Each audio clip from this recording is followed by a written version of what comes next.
Kings of Leon, California Waiting. Steve, the public have been waiting for us to return. Well, that's true enough. All right? Yeah. They had the best of last last week. week. Was a joy. They had Camfield and us without Carl the week before. But it's been a while since we've all been together. I'm Ricky Gervais. With me is Steve Merchant. And over there, with his little sunburnty, baldy head, little Karl Pilkington. Hey. All right? Yeah. That wasn't Steve slapping me head then, by the way. No, that was just him clapping, like Steve Wright in the afternoon. It's a great show. Because it is a good show. Yeah. He's so pleased that we're a posse. Yeah. And we're all back together. 3 holidays Carl's had last year. Yeah. I'd love to have 3 holidays. You've got to start putting the work in there. I had 2 holidays then. No, you had 3 holidays. You went away with Suzanne and her parents. Yeah, well, that doesn't count. It does count. If you book 2 weeks off the firm and you go away and you go, how was your holiday? Go, well, I didn't really count. It wasn't a really good holiday. Can I have them days back, please? My New Year's resolution is to be nicer to you.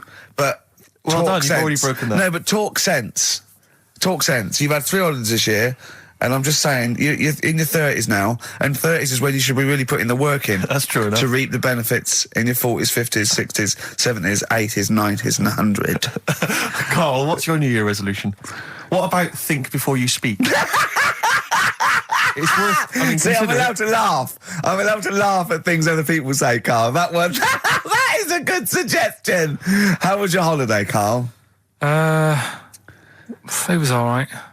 Right, brilliant. But that I don't see on the ratio of good to bad in Carl's mind. That might be amazing because we never It might be amazing, sing the mightn't praises it? of anything. I'll tell you what. Can we have a cracking little tune and then come back and hear about Carl's holiday? I'd love to do that. Let's keep it tight. Love to Tear Us Apart by Joy Division. Now I can't put my finger on it, but that doesn't sound like the original, and it's off a compilation. It sounded a bit fast. I think the vocal was slightly different. If anyone can, put me out of misery, I think it might be in a session of the time or something. Carl, is it a New Year resolution for you? Another one. Maybe when we ask you to get a song, get the original single version. I could be and wrong, not some but obscure session. Yeah, it does seem different, doesn't it? Very odd. Yeah. Maybe we just remember it wrongly. But anyway, that's XFM for you. 104.9. I'm Ricky Gervais with me, Steve Merchant. Karl Pilkington. Carl, you went to Lanzarote. Yeah. People said don't go to Lanzarote. They told you it was Lanzarote. They told you, were they right or wrong? They were right, yeah. Really? Yeah, it's a bit ropey, yeah. Is it? Why? Just, out there. If it wasn't for the volcano they had, it'd been knackered.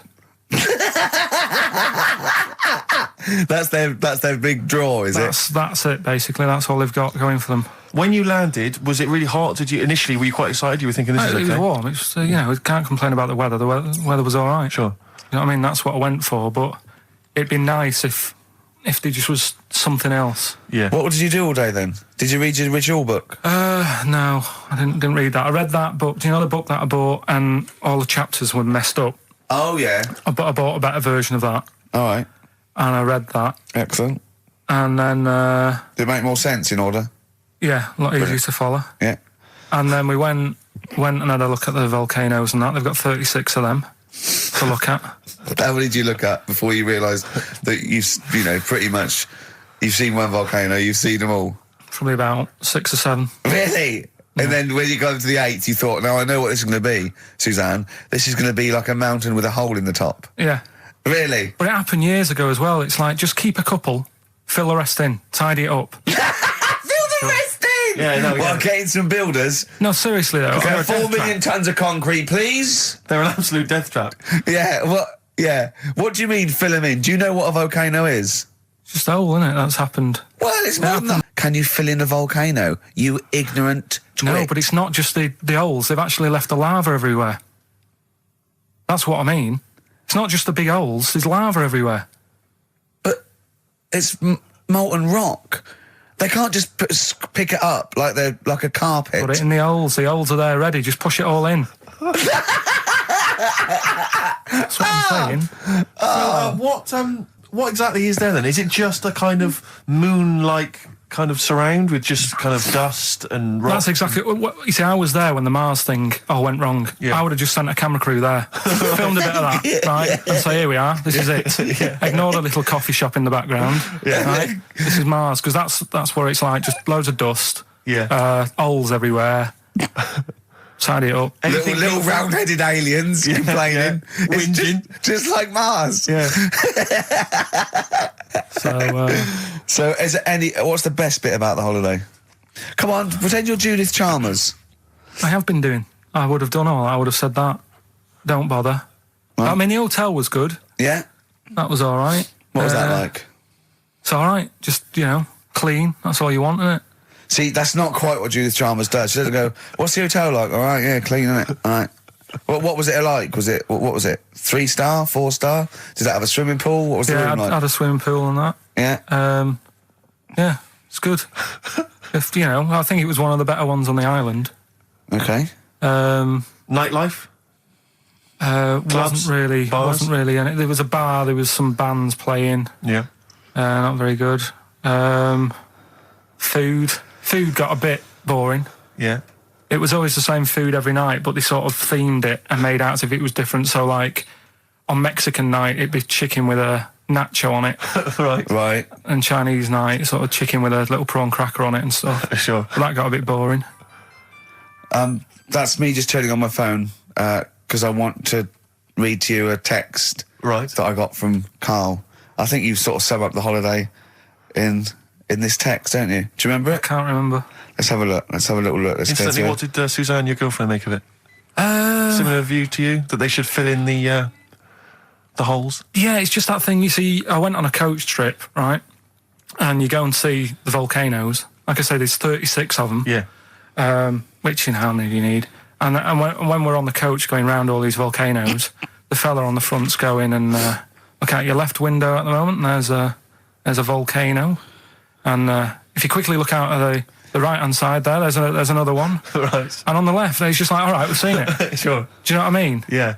And that trip, we'll talk about that trip in a bit. Right, this is the text I got from Karl, right? All right. Been up to a volcano. Been in some dead artist's house who built his house in the lava. They said they would show me science with volcanoes, but all they did was chuck some water in a hole and it shot up in the air. No dwarves in the canteen, no scousers here, but there is a Swede woman with a big head. She looks effing gormless with a cap on. All right? So a little reference there to... A Swede woman? What's that mean? Do you mean Swedish? Yeah. Or she looked like a vegetable? No, a Swedish woman. But they've all got sort of quite big bill, aren't they? And I sent him a text. Oh, well, it's just good to a beer holiday because, I'm working. He sent back, so am I. Just been watching Sky News. There is a school for monkeys who want to get a band together. Is that monkey news for later?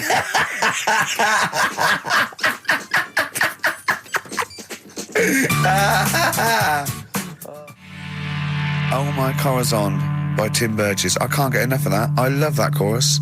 On XFM 104.9. Ricky Gervais, Steve Merchant and little Karl Pilkington. But it was a nice holiday.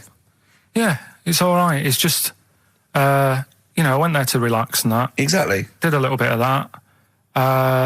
Trying to think of some new, features and stuff. Sure, always working. 3 holidays a year, Jesus. Oh, not really 3. Two. It's all one big sort of like work thing to me and Steve. 2 holidays, isn't it? Work hard, you need the holidays.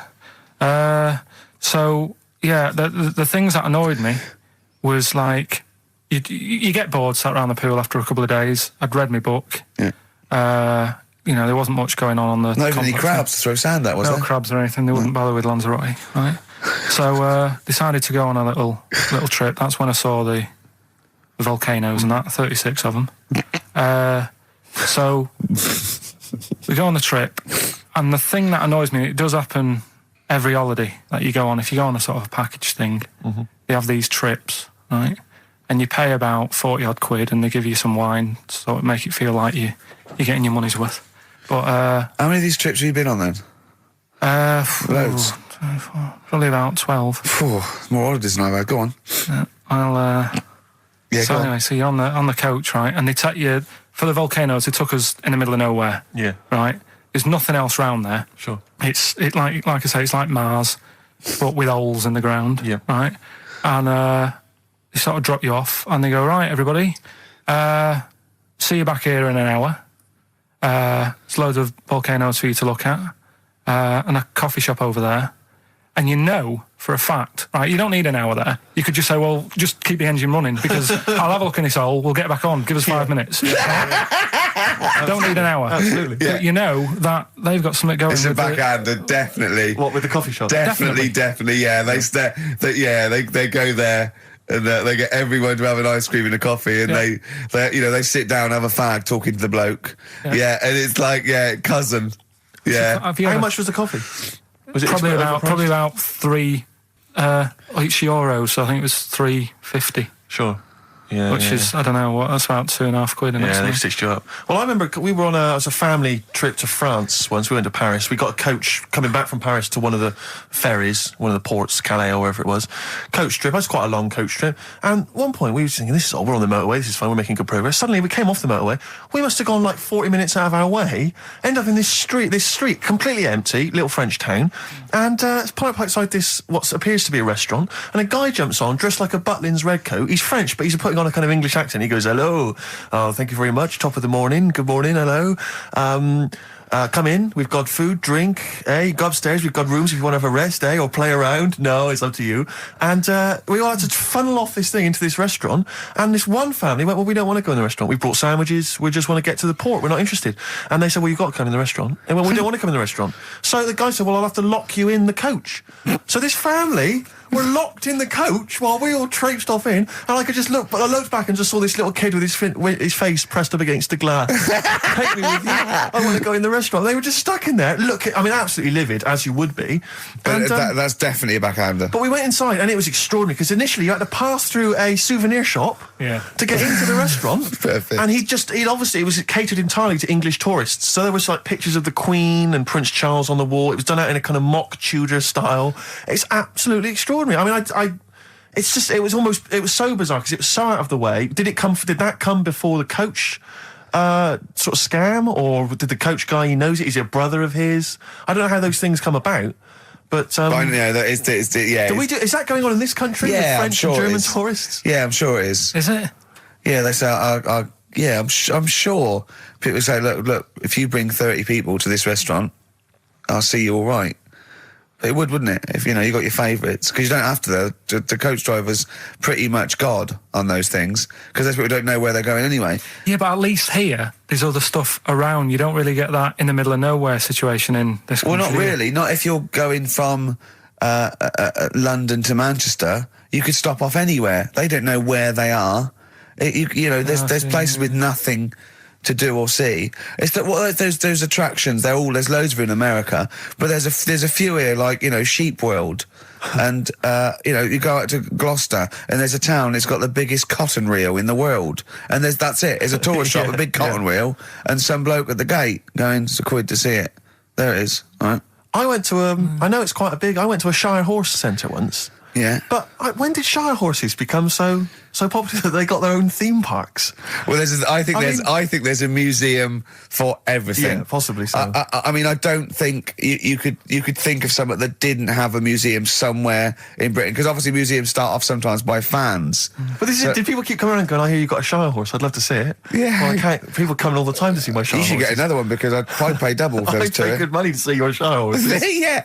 Shire horses. I know. Have you seen them? They don't do anything. They're not like monkeys. They're just not like grand, monkeys, elegant creatures. But you look at them in a picture or look at them in real life, pretty much the same thing. They're not doing anything. If they could train a Shire horse to swing on a rope and masturbate, exactly. I'd pay double. You pay good money. I'd pay double for that. Yeah. There's a museum in Italy when we went there a couple of years back. Suzanne had one of those little guide things. Museum there just for spaghetti.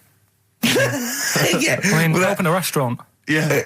Was it interesting spaghetti? Spaghetti in different shapes? Don't know, didn't go. I went to see a big hole in the ground. Sure. Can't get enough of them.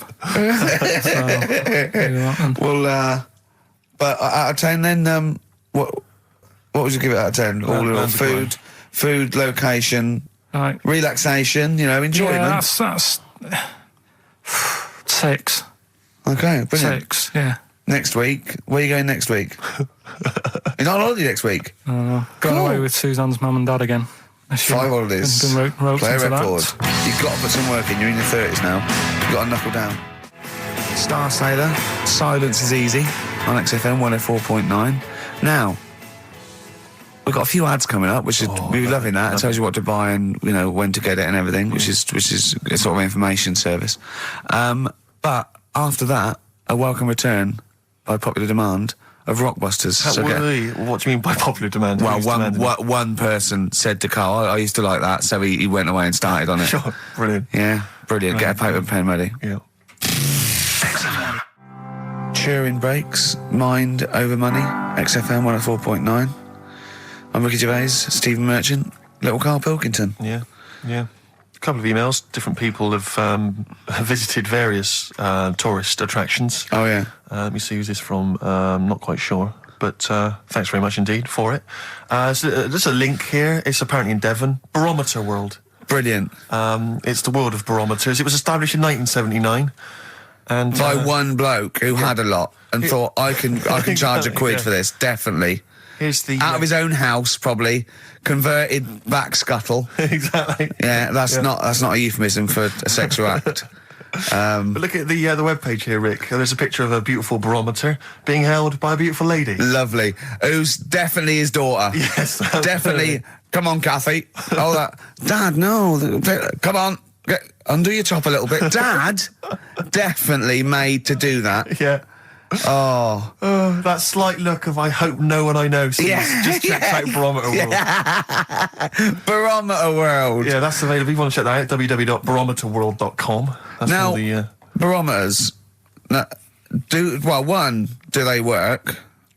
They're to do with checking, is it the air pressure? Well, everything. But I think that's what it's based on, isn't it? Sort of low and high pressure, so it's going to rain, it's not going to rain. Yeah. Or going to be windy, but I wonder how accurate they are. I think in the days before satellite sort of weather surveillance systems, probably essential. Yeah. Nowadays. As essential as hanging some seaweed out by the back door? Probably. I think it's probably similar. I think it's the same one as holding a needle and thread over a pregnant woman. If it goes clockwise, it'd be a boy. Yeah. Yeah. The thing about a barometer is how far into the future can it predict? Exactly. How do you know? If it's a case of you may as well stick your head out the window to see if it's raining. Exactly. This barometer goes, oh, it's going to be windy and rainy. When? The barometer goes, soonish. Yeah. So I can't say, but it will, well, within the 7 days. I don't want to be specific because you'll have me. Yeah, yeah. I don't. But I mean, I'm just a barometer. I'm not really a weather person. Analyse the information. Yeah, brilliant. What's in there? What's happening in there? What chemicals are being affected? How does it work? I don't know. I assume it's probably something. Wait a minute, let me email Barometer World. What could it be? It could be quite interesting. It could be mercury that's based on a sort of temperature. It goes up with. Oh no, it's not temperature, is it, barometer? It's pressure.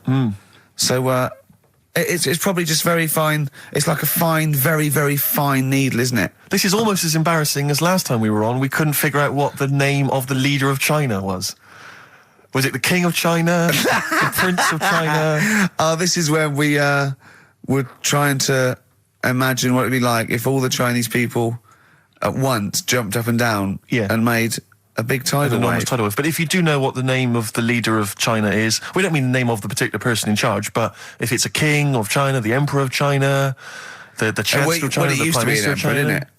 No, that was Japan. Yeah, this is it. I don't know what's the big guy in charge. Is he still the chairman? I know Chairman Mao was important. I think he was just the chairman. I think he just governed all the big meetings. Yeah, I don't know. He just kept the minutes. Head Chinaman? Head Chinaman. The major Chinaman. The top Chinaman. Number one Chinaman. Do you know what? We're going to be honest here. We know so little about China. It's true. We know so little about China. Yeah. It's embarrassing. But if you've got any interesting facts about China, then email in ricky.gervais@xfm.co.uk. Also, I imagine the email address to use if you're going to take part in this week's Rockbusters. I did read an interesting fact. I'm researching. I'm doing a show called Politics, and I was researching. And there's a thing about sweatshops. Yeah, no, sweatshops. Like Nike. There's these facts, right?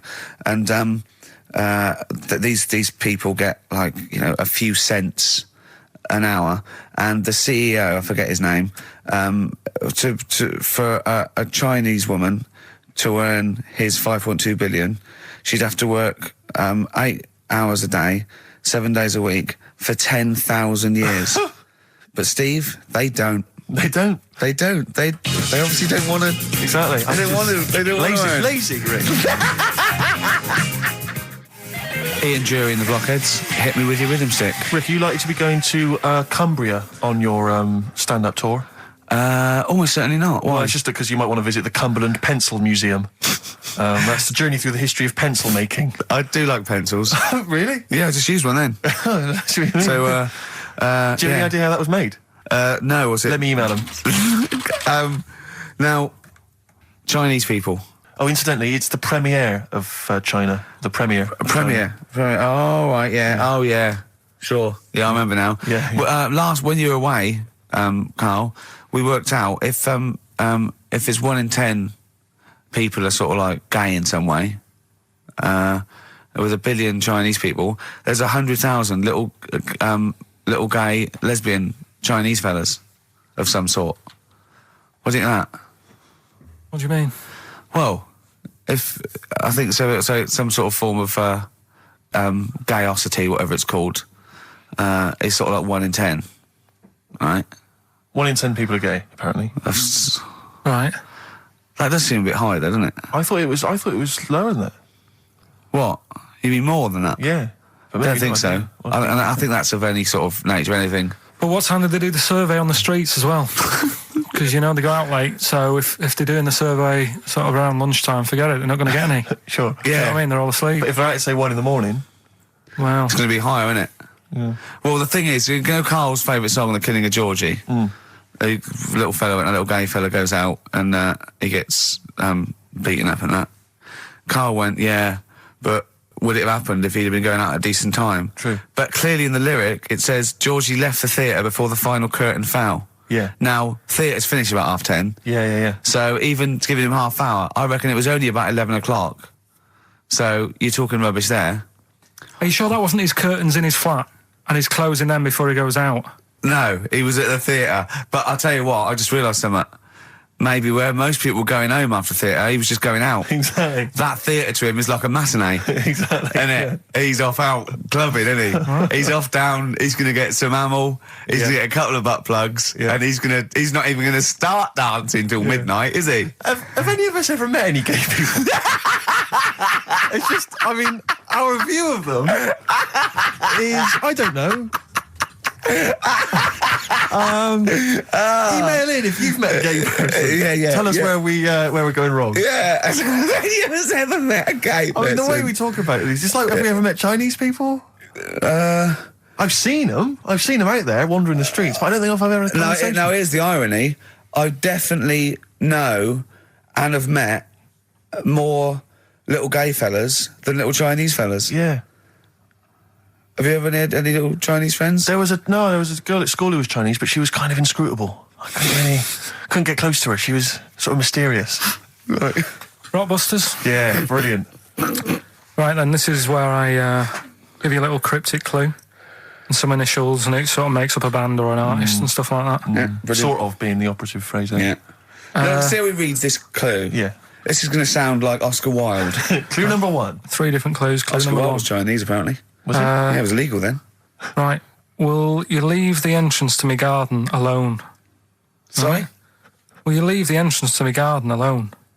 Are we back on the gay thing, or is this... This is the clue? That's the clue. Right. Clue for Rockbusters number 1. Will you just leave the entrance to my garden alone, will you? Right, that doesn't count because I know what it is. And what were the initials? What are the initials? GG. Correct. Yeah, right, but you've got to pronounce the artist correctly. I'll pronounce the artist because I know what it is. Don't ruin it. No, but People- when the answer comes, I'll pronounce the artist. Right, can we just focus, please, on the quiz? Go. What was the clue again? Give it again. Will you leave the entrance to my garden alone? Stop messing with it, right? GG. Okay. Right? Next. Doesn't count. Next. Incorrect. Don't phone, but you can send a message on my mobile if you want, right? That's Yeah. T.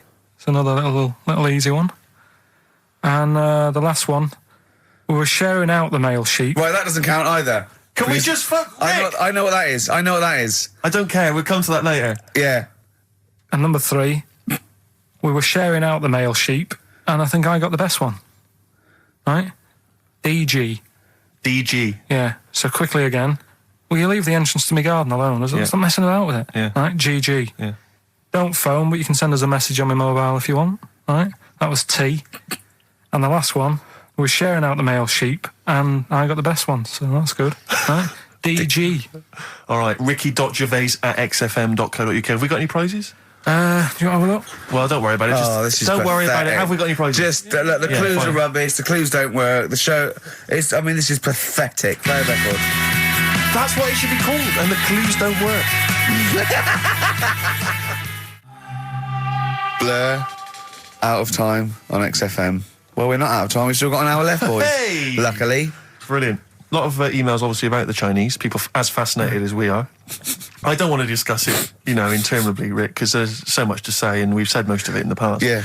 Get a couple of emails. In fact, I think, Carl, you told us this information. Remind me of it again. If all the Chinese people in the world were... We're in a line on that, because there's loads of them, you'd never get to the end of it. Right. No, it's not that. It's that. No, if all the Chinese people formed a line and started walking out of China, you'd never get to the end of it. That's what I just said. No, it's because, though, they'd be having babies. You know what I mean? Still, it'd be adding to it all the time, wouldn't you? But would they be walking and shagging and having babies as they're walking out? Yeah, that is. I'd love to see someone organise that. Maybe the Record Breakers team. I tell you what, I'd love to see Ross McWhirter or Norris, who is it? Who's the one that's alive? I forget Norris, I think. Norris, right? I'd love to see him to coordinate that. Yeah. At 1.2 billion. That well. Some of them do. A lot of them don't, and they always look older than they are. I read the other day, right? Do you know the one who was the oldest woman in the world, right? Chinese woman, right? The way she did it, it was... She didn't die. That was her secret. Yeah. What she did, she got up every day and didn't die. No, she was like awake and that, and then she'd have 2 days just sleeping. Right. So she wasn't really that old. What do you mean? Well, she'd only sort of lived half of her life in a way. Well, we so all live 2/3 of our life, don't we? No, but she was like awake and that, and then she'd go, I'll go to bed, and then that'd be it for 2 days. Talking of sleeping, oh man alive, I went to see the last part of the Lord of the Rings trilogy. Why? Well, it's like a family thing now. Every Christmas, my family and I have been going to see the Lord of the Rings, the next instalment. It's like a family thing. What will you do if they keep making them? Oh, I'd say I've wasted now about 10 hours of my life with that tripe. You can never get that back. I can never get that back. That's what Peter Jackson owes me. 10 hours now he owes me of my life. It is absolute drivel. Well, I know. We've said this before. I don't want to harp on again about it, but I cannot fathom why everyone is so excited and loves these films so much. Like you say, people review saying it's the best film ever. I think this is the greatest movie I'll ever see. And I don't... It's like they go, oh, but look at all the fight sequences. But Tolkien being up there in literature, like, you know what I mean? It's sort of like Shakespeare. Tolkien. No! Yeah. No. But what is it that he's writing about exactly? I don't know. Little midget fellas who can't get shoes. I mean, I've got big feet. I've got size 14. I can get shoes. Oh, God. Send off from mail order. I know, it is like, it's like Harry Potter taken seriously. Yeah. But I know who's watching it. It's like these people who are watching it are obviously nerds, people who live in Forbidden Planet. They love it. They can't believe their luck. But that's the core audience, but it's obviously bigger than that. But then it's also people who can think they have a go, like menopausal women thinking, well, I'll write a book then. the Globling came into the cave. Exactly. Right? And they're sort of like 13-year-old sons who've never shown an interest in anything except glue now writes Orc yeah, exactly. on his exercise book, and so they're loving it. It's like, it's sort of uniting, bringing people together. But at the end, right, I mean, it's taken them now like 9 hours to get from one part of Middle Earth to the end, to the other end, so they can destroy the ring, the evil ring. Did they do a line? Was it? I don't know what they... Like these little Chinese fellas. And it's taken them 9 hours of their time and my life as well to get there. And at the end, they all say They goodbye. do it in real time. Why did they edit it? I mean, that's what it felt like. It really, it can't have, it must have taken them less time, within the sort of logic of the book to get there than it did to me to watch it. And at the end, they sort of say goodbye to each other and they all hug. So there's like, there's little midget one, Frida, saying goodbye to, Bjorn. What are they Benny. called in the thing? Because are they PC in it? Are they called like midgets and dwarves? No, they're called hobbits. Oh, are they? Yeah. So we should call small people hobbits from now on. That's what they are, just to make it kind of topical, and they'll like that as well. Give them sort of, So if you see a little, on the way home, if you saw a little midget fella, 4 foot midget fella, just say, excuse me, hobbit. Yeah. Okay, that's Call fine him then. Frodo. Right, Frodo. He'd like it. He'd love it because everyone loves the Lord of the Rings. They love it. No, everyone loves the Lord of the Rings. In the Yeah. end, if you ever get to the end, they all hug each other. They say, well, basically Frodo has to say goodbye to all his other little fellas, and so he's hugging them. I don't know how many of them there are, and he's hugging them, right? And it is the most interminable thing I've ever seen. It's like the music's playing. They look into each other's eyes. He hugs them. He hugs. They pull back. They look at each other again. They're like, I will never see each other again. Then he hugs the next one, and I was just screaming. I was thinking, hug, just one big group hug. Yeah. Then we can get out of it. Like an American football team. Exactly. Just go. And they cheer off. Yeah, knock Not heads. each individual one. I mean, it's dragging on and on and on. And apparently on the DVD, there's like an extra sort of 20 minutes of extra footage of scenes he's cut out. Who's watching this tripe? Who cares? I don't know. I genuinely, Have we lost some of our popularity by slagging off Lord of the Rings? I don't care. Screw them. If you love it, if you can't live without Lord of the Rings, screw you. I don't want you as a listener. I can't fathom it. Really, Rick, it's not like I'm trying to be wayward or controversial. I can't get my head around the popularity. But doesn't Harry Potter annoy you as well, though? Yeah, but at least it's kind of over in an hour and a half. Is it? I haven't seen it. I went to the toilet 3 times during the course of the film.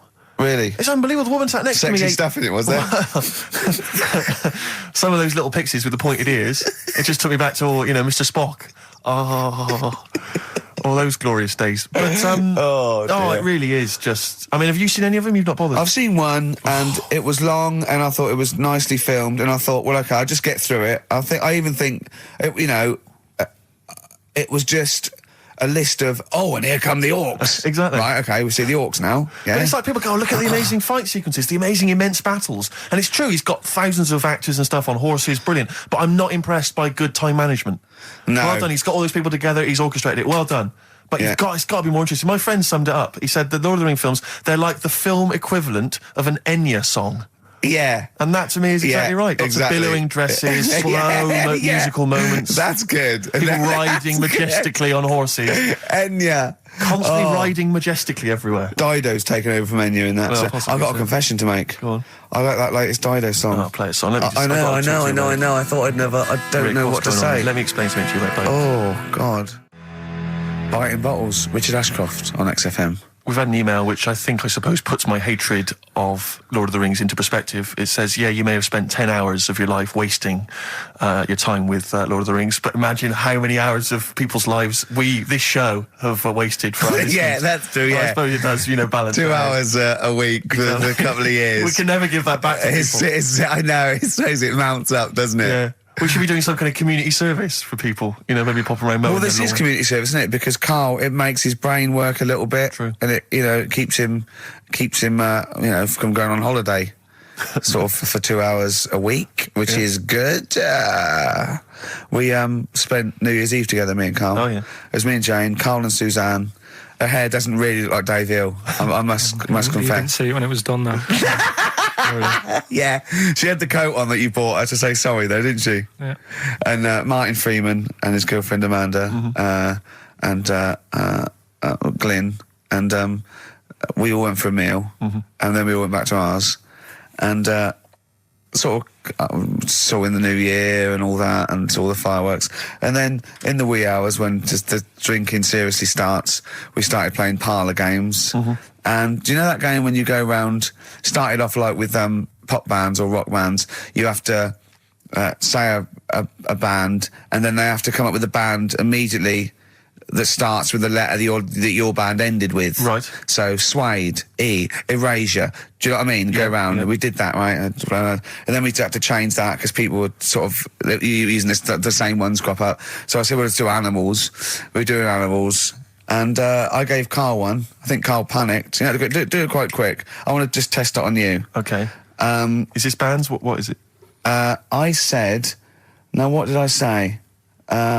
So basically, I said an animal, and it ended with E. Okay, so I go skate. Eagle. There you go. Yeah, but hang on. I think I was the third person. Right. So think of another one. Hurry up. Eel. Yeah, I had that. Yeah, I did that one. All right. Right. Yeah, a lot of E's coming up. Elephant. Yeah. Do you know what Carl said? Go on. Ready? Yep. Egg.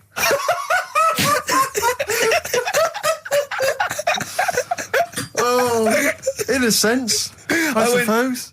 Egg? He went, yeah. I went, no, wrong. He went, well, what? And then Martin came to his rescue and went, well, what is an egg? Animal, vegetable, mineral. I said, well, it's animal, but You can't have egg. But would you allow then? tadpole? Well, yes. Is that Yeah, not because it's a kinda larval similar? stage. Yeah, no, but egg, you might as well have leg or eye, uterus. It doesn't count. Egg, you panicked. Brilliant. I still think I'm right. Well, you're not right. We were naming, you know. Just a bit of fun, though, isn't it? Yeah. Exactly. Yeah. You meant, why obey the rules? It's just a Exactly. bit of Yeah. fun. No, that is true. Don't That bother is with the true. rules. That is You true. had the fireworks in the year, did you? Yeah. What, you had them yourself? Or No, you no, just no, no. watched You them? could stare across the river. We could see him, but actually very impressive. And I'll tell you what, they got it right this year. Instead of 2 hours of letting off fireworks, people were going, "Oh, can we go now?" It was 3 minutes, and they spent £1 million on the 3 minutes, and that's it. That's all you can stand. 3 minutes of fireworks. Oh. To me, fireworks are like watching Lord of the Rings. Exactly, I've absolutely. never been impressed as a child. Never been impressed. I've never been impressed as an adult, but. A big bang, a huge big explosion, that'll do me. I used to go to, they used to have little community fireworks displays at Christmas, things like that, near our school, maybe in the school or at the local kind of community centre. And I used to go along to them with the family and everything, get the sparklers, and they would have the fireworks. And that would be, and I was just bored silly. And I always thought that if the guy organising it had wheeled out an enormous firework, climbed in, gone, last one to the moon's a bender, and then shot off, that I'd have been, that's brilliant. That'd be good, yeah. But everything's just internal. Do you reckon I could take out that church? Yeah, from exactly, here? yeah. Get money on it. Go Yeah, on then. yeah. That'd be worth it, wouldn't it? But little zoom, another one. Oh, Christ. So a friend of mine was telling me that they once had some indoor fireworks, which apparently is just, I mean, imagine that. Who needs indoor fireworks? Well, I think that's just little, I think one of the things, we got indoor fireworks once when I was little, and I remember one of the fireworks was that little celluloid fish that you put in the palm of your hand. Of course. And it goes, Predicts the future. oh, you're sexy. Yeah. What, it curled up because of the heat of your hand? Yeah. Oh, you're dead. It didn't curl. Actually, it's Grandad. He's dead. Yes. His hands are cold. Oh, no. That's the only way that would be... Oh, yeah. So that's the only test And when it did you can discover do. he was dead? We used one of those predictive fish. It came out dead. Yeah. Just flat. Yeah. Did you have a good time, though, Carl? What, at your place? Yeah. Yeah, it was a good night, wasn't it? We danced, didn't we? A bit of a dance. What, the two of you together? Yeah, Amanda had got one of those DVD films. No, straight to, DV A video cameras. camera, It goes right. straight to... DVD. Yeah, Okay. amazing, right? And Carl was doing his moonwalking. I was sort of doing some sort of jazz step, wasn't I? Sort of like Michael Jackson. I ended up jumping up on the couch with both feet and falling straight back on my back. Of course you did. I can't believe I was all right. Yeah. What's the chance of that? It's when you're drunk that you sort of like... You revert to childhood and you sort of bounce. Yeah, exactly. Yeah. So luckily... Is that DVD going to be available in the shops later this year? Track 1, side 1, the first Talking Heads album, Uh-Oh, Love Comes to Town. On XFM 104.9. Yeah. Well, I think it's Rockbusters results, isn't it? Okay. All right. Do Brilliant. you want the prizes, by the way? Not really. Not bothered? No. Right, some videos and DVDs Yeah, and that. yeah, Some good stuff in there. VHS hype, Couple. $4.99. Is that one about TV weather? titles, what? There's the weather one. That's going to be on telly. Donald McIntyre. Oh, yeah.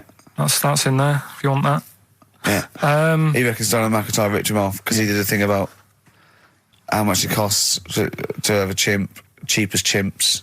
What was the other thing you think someone ripped you off? Rockbusters? Ken Bruce on Radio 2 is doing Songs of Phrase. He was doing that over Christmas. Was I he? took 1 week off. He's in there. And when he heard that Donald McIntyre was doing a programme about wind, he thought he was moving on Auntie Nora. Right. So the first one, will you leave the entrance to my garden alone?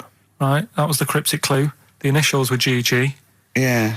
That was Gareth Gates. Gareth Gates. Gareth. What would you... Gareth Gates. No, right? but it's Gareth Gates, isn't it? So why would you say to someone Gareth? Is that like what's that, a Manchester thing when you say Gareth? Gareth Gates. Gareth Gates, Gareth Gates, the bloke who came second in Popeye, yeah, Gareth Gates. So that's the first What one. was that about getting off the thing, though? Leave my entrance alone, though. I don't understand what it's got to do with leaving my entrance alone. The gate Gareth, to the garden. No, Gates bit, but what's Gareth got to The do with it, second one you was ignoramus? don't phone, but you can send me a message on my mobile if you want. Yeah. The initial was T. Yeah. Text us, right? Just No, it's text. The word's text. Yeah, So you'd have to say text text me. text us. Text, what do you mean? No, text me. What's that? The third one was we were sharing out the male sheep and that. Right? I got the best one, BG, right? We were sharing out the male sheep. and I Get got to the it. best It one. doesn't work anyway. Get to it. What is it? Delta Good Ram. Delta Good Ram. You were dealt a good ram. Delta Good Ram. All right. So who's the winner?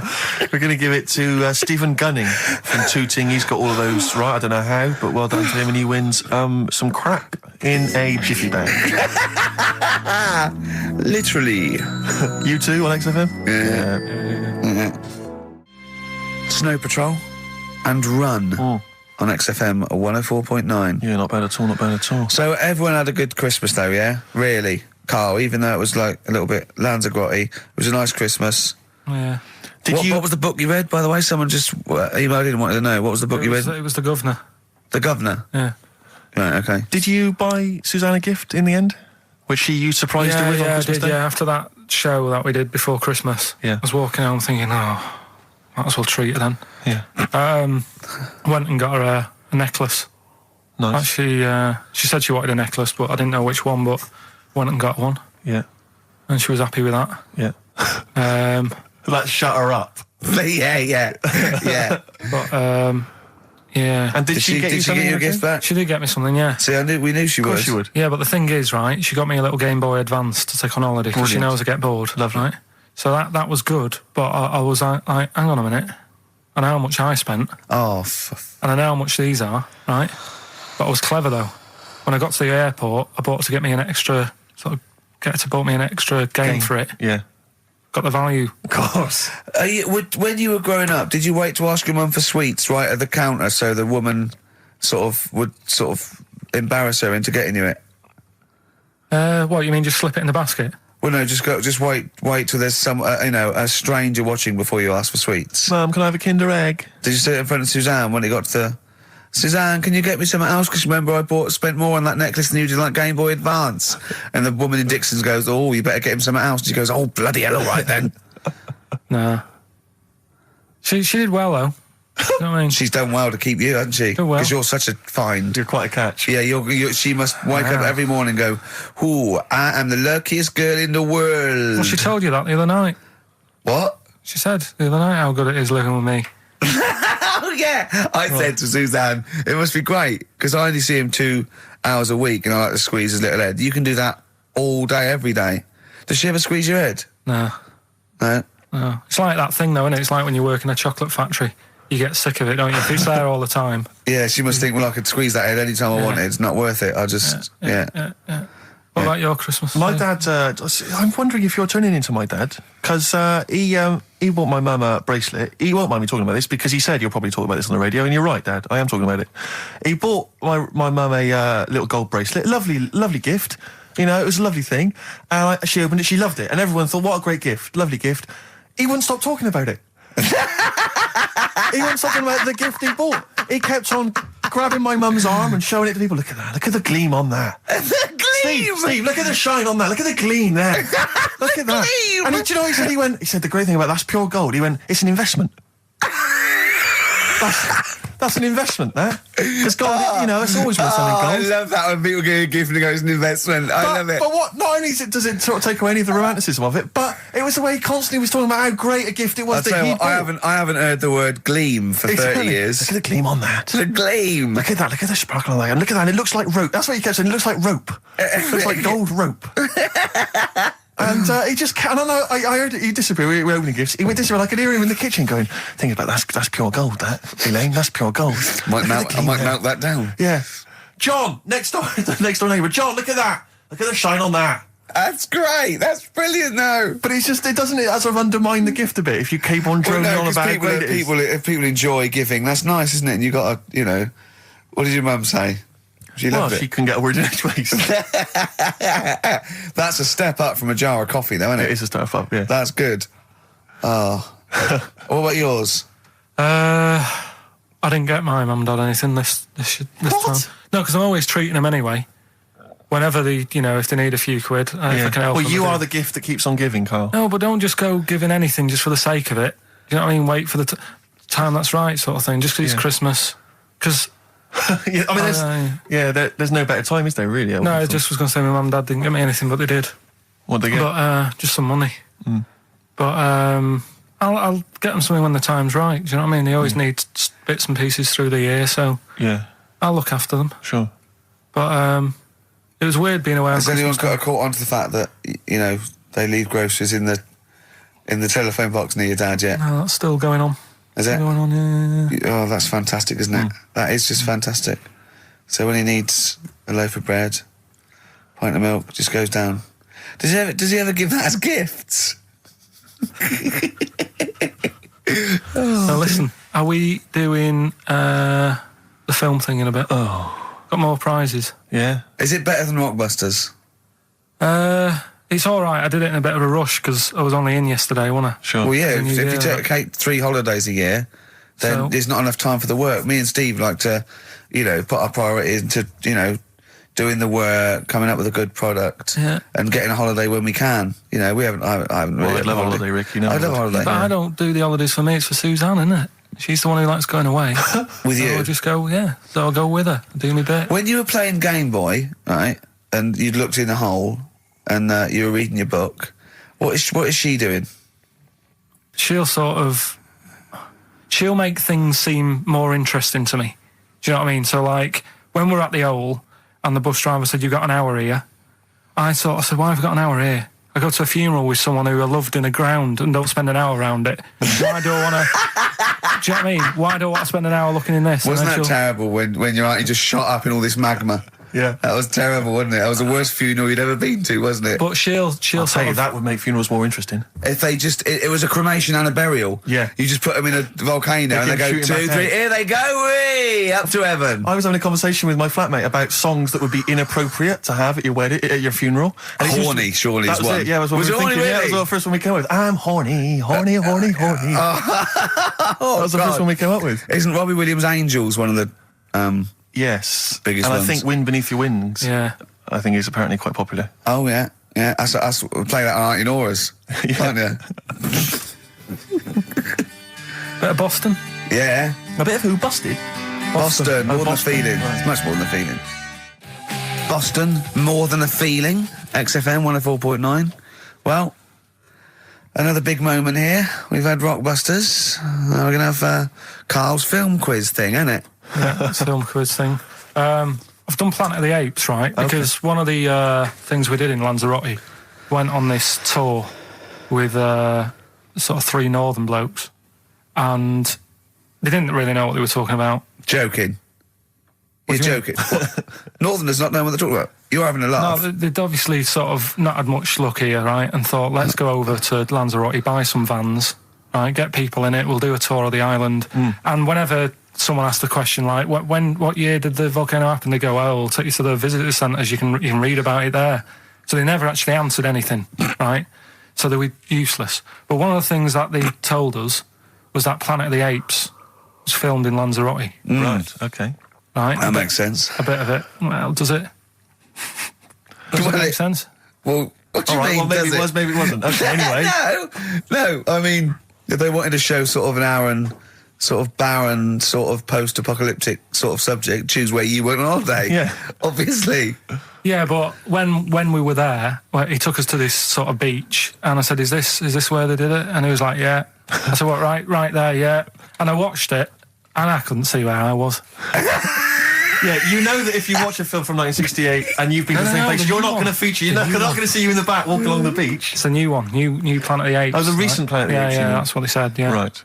right. So I thought I'd sort of. Now do that sounds a little bit more far-fetched. I'd have thought that was probably a lot in Hollywood. Yeah, Well, I don't know. anyway, is this the current Planet of the Apes or the old one you've done? current Planet of the Apes. This is the recent one. All right, there'll be a question at the end of it, so listen on that. Is this entertaining to anyone, this? I mean, just take the last 4 minutes of conversation. But seriously, Rick, who cares? I don't. Do you? No. I don't. DVD's selling well. Exactly. What do I care? All right, come on then. All right, so Planet of the Apes. Question at the end of it. Listen and win some stuff. All right. Hey, where am I?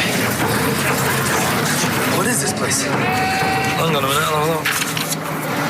According to the Lanzarote guide, we've been dropped off at the volcano bit. Apparently there's 36 volcanoes here to be seen. I hope you don't mind my saying, but this is a waste of time. I know what you mean. don't know why they need 36 volcanoes. Just keep one. Fill the rest in. Like a car park or something. Excuse me, guide. What's why's the bus drops us off here? What's so special about this place? Well, according to our holy writings, that is where creation began, where the Almighty breathed life in the time before time. Wow, it's amazing, that, isn't it? All this has been stood here for years and years.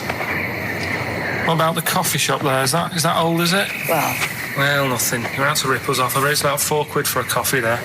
Always ripping people off. That's what annoys me with these trips. You get us in the middle of nowhere, we die of thirst. Well, I'm not able to do without. The reason I've come here, I believe this is where they did Planet of the Apes, innit? Love monkeys. Especially the ones in Planet of the Apes, because they talk and that. Talking monkeys can't exist. Joking, aren't you? Of course they can. Getting up to all sorts of stuff. I read about a monkey the other day who worked on the railway. Right? There was another one about a chimp that did a bank job and went off to Spain to sort of... Shut up! Oh, hey. What is that? Little monkey fella. It's come from that little coffee shop. It's been serving coffee.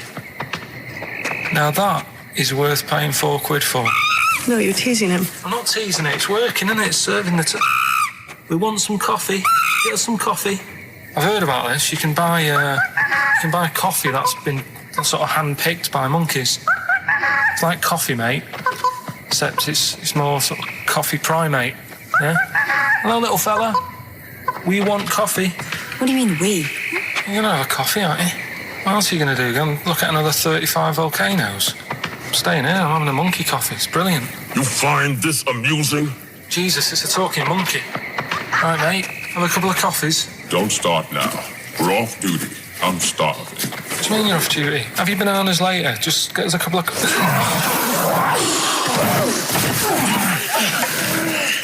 Right. I understand that you're tired and you've probably been on your hands all day. Just forget the coffee. You go and get some lunch. After you've got some coach, you lazy ass. You damn human!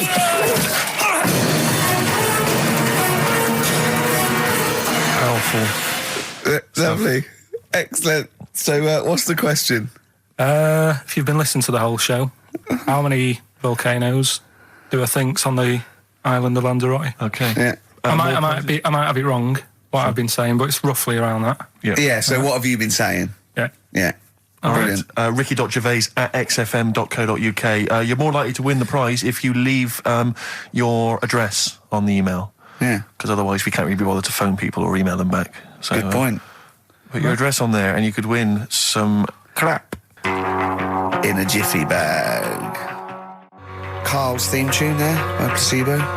Special Needs on XFM 104.9. All right. New Year's resolution, Carl? I don't know. I don't do it.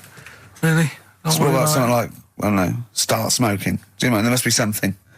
No, it's a waste of time, isn't it? Don't bother with that. Right. You, Steve? Me, no, I've never really made any New Year's resolutions. I just be good to people. Just treat everyone as you want to be treated yourself. Give to charity. Hate crime, racism, famine, sexism. I know you're going to keep to all those, except the give to charity. That's...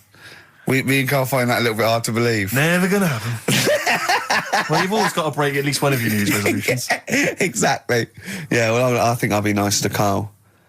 What about learn more? I was thinking that. I want to learn always more. teaching you stuff. I've got... I watched... I'll tell you what, Christmas telly was dreadful this year. I don't know if I've hit that age where I think... But I think consciously I thought this is worse than usual. Yeah. And I ended up watching Discovery Channel and History Channel again, and I watched 4 episodes in a row of this fantastic documentary, 1418 War, narrated by Dame Judi Dench, and it's brilliant. I just can't get enough of it. I hated history at school, and now I want to know everything. Yeah. And I think that's mine. Learn all the stuff about stuff. I like learning though.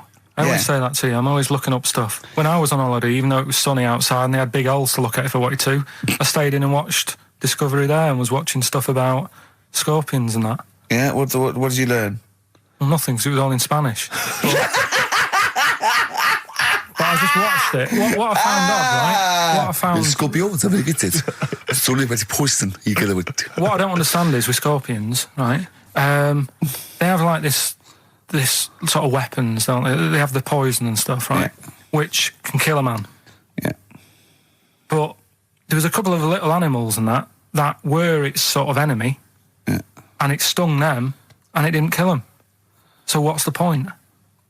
Well, firstly, not all scorpions kill a man. Some of them, This one did, they said. Yeah, well, they range from like bee stings to so much venom it can take down a horse on things like spiders and snakes and scorpions. So it depends.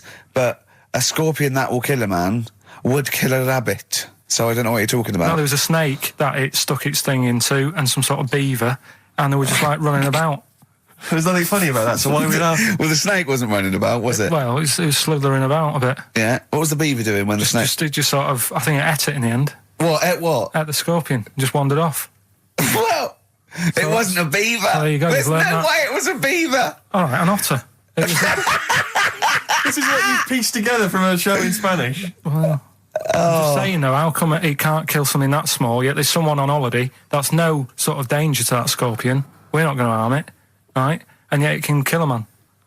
So you Shut say, up, but I Carl. don't believe it. Shut up, mate. Seriously, this is gobbledygook. Taught you something again though. That's what I'm No, saying. what have I'm you always- taught us though? What is that? What is the fact that's come out of that?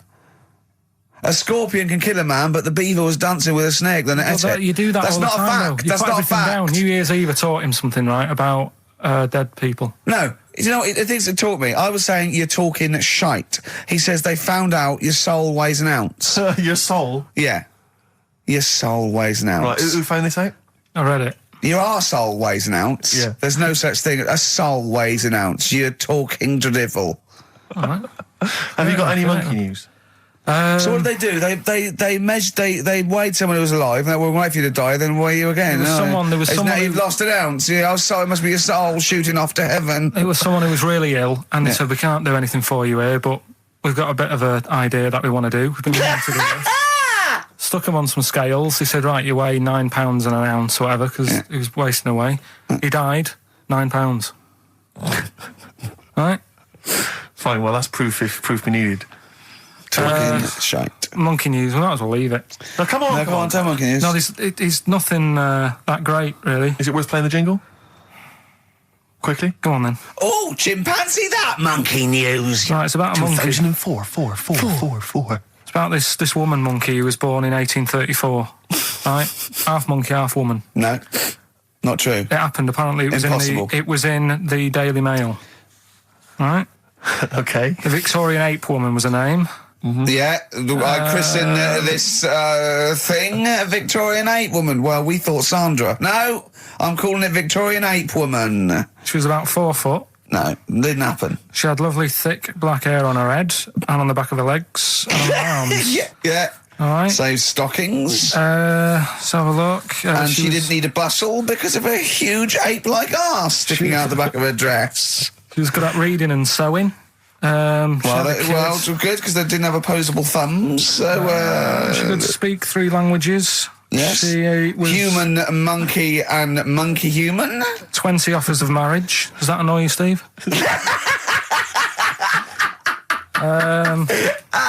Absolute twaddle. All right, well, That's more rubbish than your soul weighing an ounce. Let's leave a it there. Victorian monkey Let's woman. leave it there, then. See you next week with some more twaddle. I was worried we wouldn't have the old magic in 2004, I but we're know. still talking shit. Merry New Year. Looking forward to Christmas? Loving it. I'm always a big fan of Christmas, actually. Yeah, no, I'm not a bah humbug type. It's not far now, is it? It's this month now. Is it? Is it? Are we in Is it December? the first? Yeah. Jeez. Yeah. Oh, yeah. Jeez. Jesus. Yeah.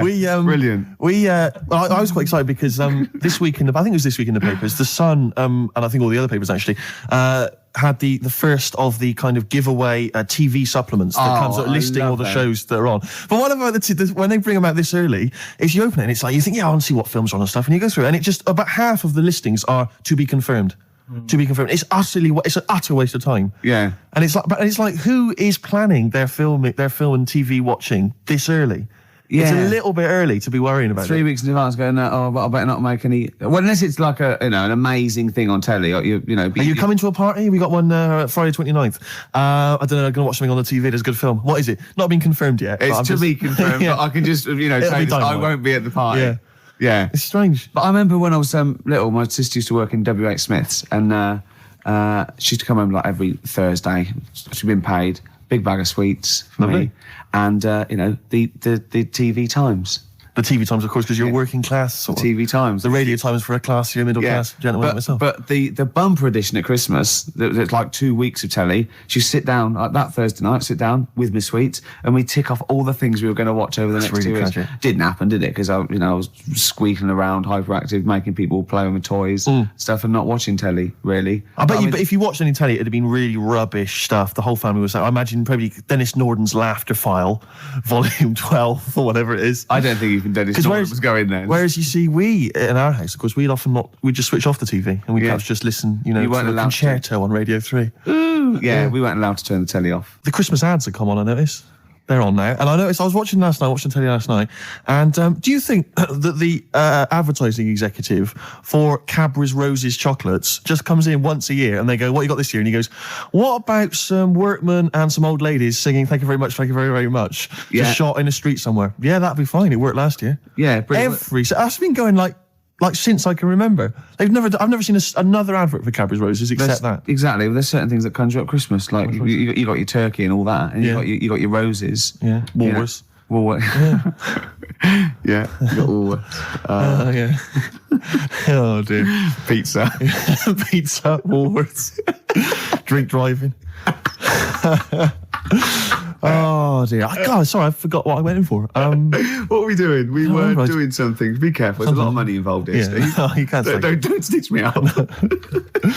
XFM's Claire Sturgis. Yeah. Yeah. She stayed off it for just a day. She's not. No. She's just. She's clean for a day. You're on methadone or what? You on? No, I'm clean now. You can actually clean. Yeah, Well done. absolutely. Yeah. Well done. Well done. Congratulations. Well done. Yeah. That's great, Clean yeah. for Christmas. Oh, That's beautiful. You're still thieving though, aren't you? Still thieving. Just Can't lose the thieving. But at least the money now goes on like 40 Benson as opposed to a little £5 starter pack. It's lovely. Yeah. Of scab. Nice, sweet. Right, okay. It's nice to see a little Nice, little yeah. miracle for Christmas, Rick. It's beautiful. It's lovely, yeah. Yeah, I'm already in the Christmas mood. Are you in the Christmas mood? The thing is, right, what she's still got left over from it, and these are the scars and the reminders of your smackhead thieving days, are those little homemade tattoos on her face. Exactly. That Exactly. she did with a pin. Yeah, she looks like Seal. And some quink.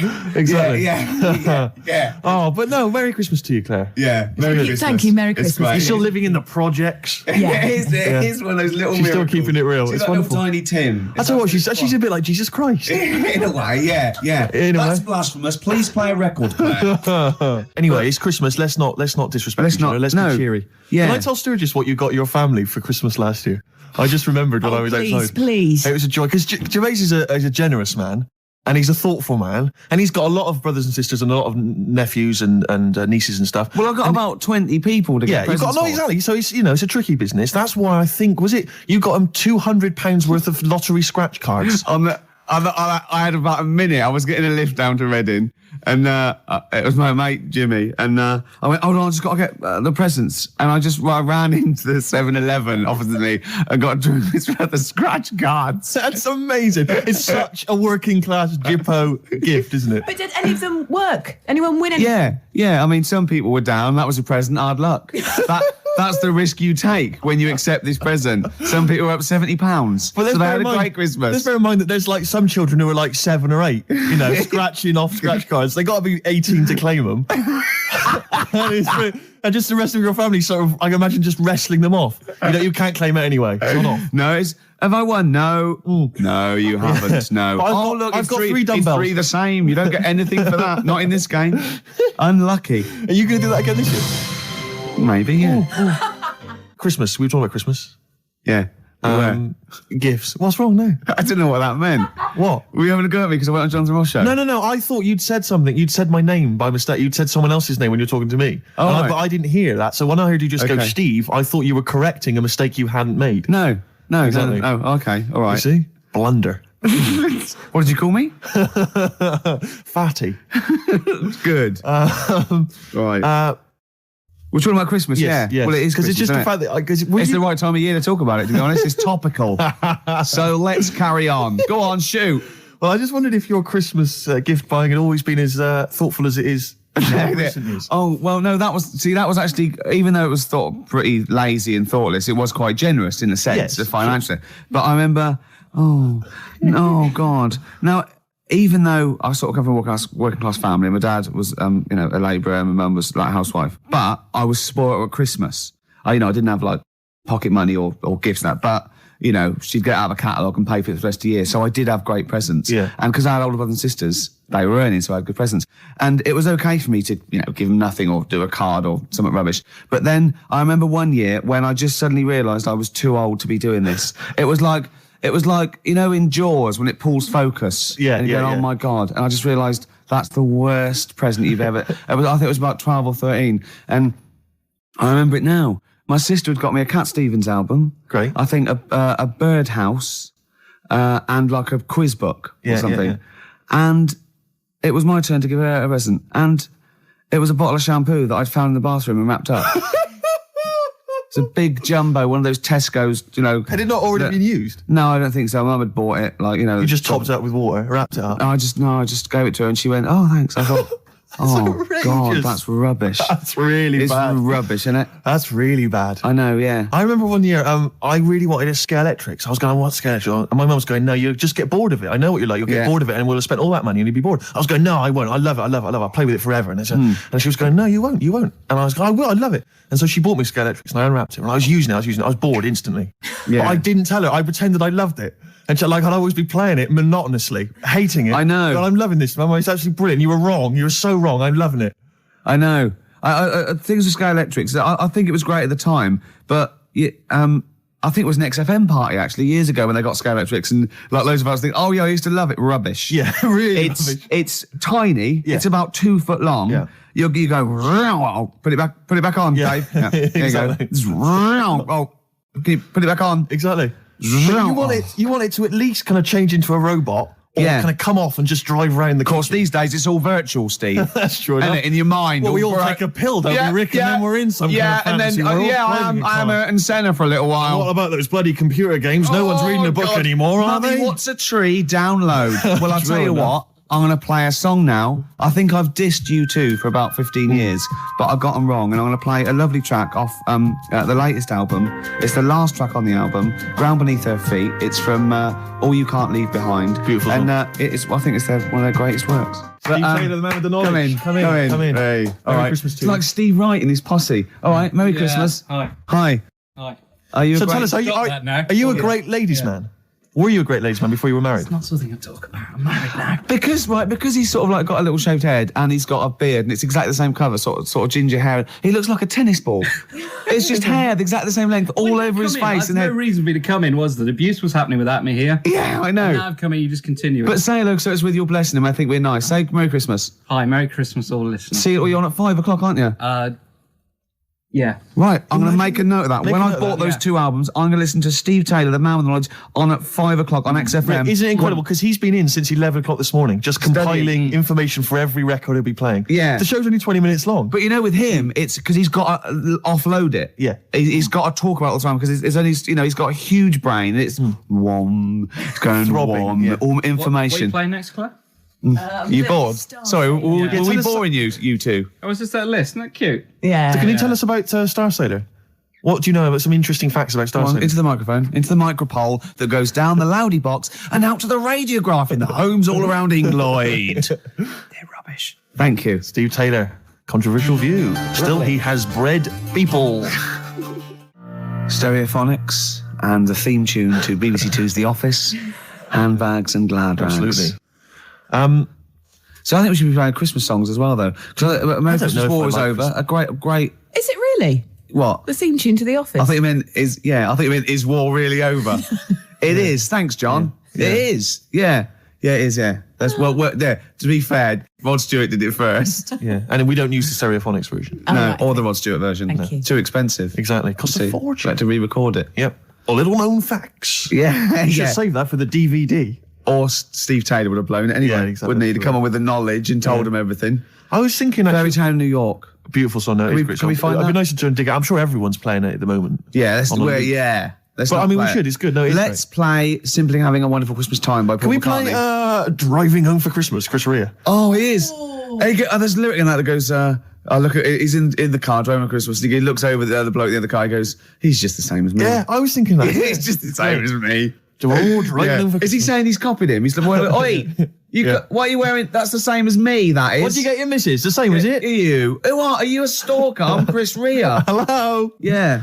Going back to Newcastle. Exactly. Are they talking it? Is that where he's from? Yeah. Is it Middlesbrough or Newcastle or? Great, I'm loving this, Steve. Yeah, no, it's Nearly great. Christmas. I had a couple of chocolates there, didn't I? Oh, the yeah. purple ones in roses. Very much like the Quality Street one, the hazelnut and the toffee. Yeah. But get me in the mood. Now, I know if you're a fan like me, you love the roast dinner. Oh. We love the roast dinner. But the Uber roast dinner is the Christmas dinner. Oh, I'm looking forward to it. No, I'm thinking about it now. I can't believe how many different sort of meats you're going to have in your house. Well, we always have the turkey, obviously, traditional. Plus, we always have a little bit of pork, a little bit of lamb. Oh, God. And don't forget the sausage, you know. Well, I love the fact that someone's designed the turkey Christmas dinner, and then they thought, wait a minute, I also want a little sausage, and let's wrap it in bacon. Why not? Let's just have some stuff in it as well. Can we have all the meats that are available? Someone said, please? hold on. There's sausage meat in the stuffing. Now, well, sue me. Yeah, exactly. Sue me if I want a bit of extra sausage.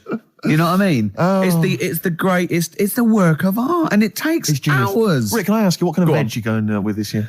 Veg, well, I just love the roast potato. I mean, people have tried to sneak in the Brussels Because you sprout. don't eat vegetables or anything I try green, do not you? to eat. Parsnips. I love parsnips, but when they're crisp and crunchy, like a trendy crisp Yes. in a wine bar. I love it when yeah. I love that. We'll be having carrots. We'll be having leeks. We'll be having Brussels, obviously. Yeah. Brussels. Yeah. And my mum will always throw in a little bit of something crazy. Maybe there'll be a little bit of red cabbage, something wild, something exotic, or something Vim, continental. or a used condom. To be quite honest, I think she's mental. Your mother. She's But, got to stop that.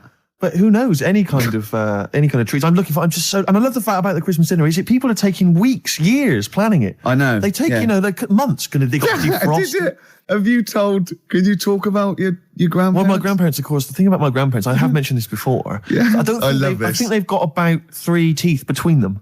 It's unbelievable. My grandfather. They're all their own, though. He was in the RAF in the war, right? And for some reason, he had problems with his teeth, and they pulled them all out and they really? replaced them with a false set of false teeth. But during the wartime, I don't know whether this was just like what it was like during the war or just the 40s, but he had a kind of wooden plate put in with like some kind of fake teeth attached. Oh, no. And he's never had that changed. So he's still got the wooden plate and about 3 teeth still hanging on it. Oh. It's just so he and my grandmother combined, they cannot eat anything that's kind of solid. So they will literally get up for Christmas dinner. They'll get up and they'll put the meat on like it's sort of 6 a.m, go back to bed for the day, get up and eat it about 9 o'clock at night. And the best compliment you can have if you've cooked dinner for my grandparents is, oh, this is lovely. You can suck it away.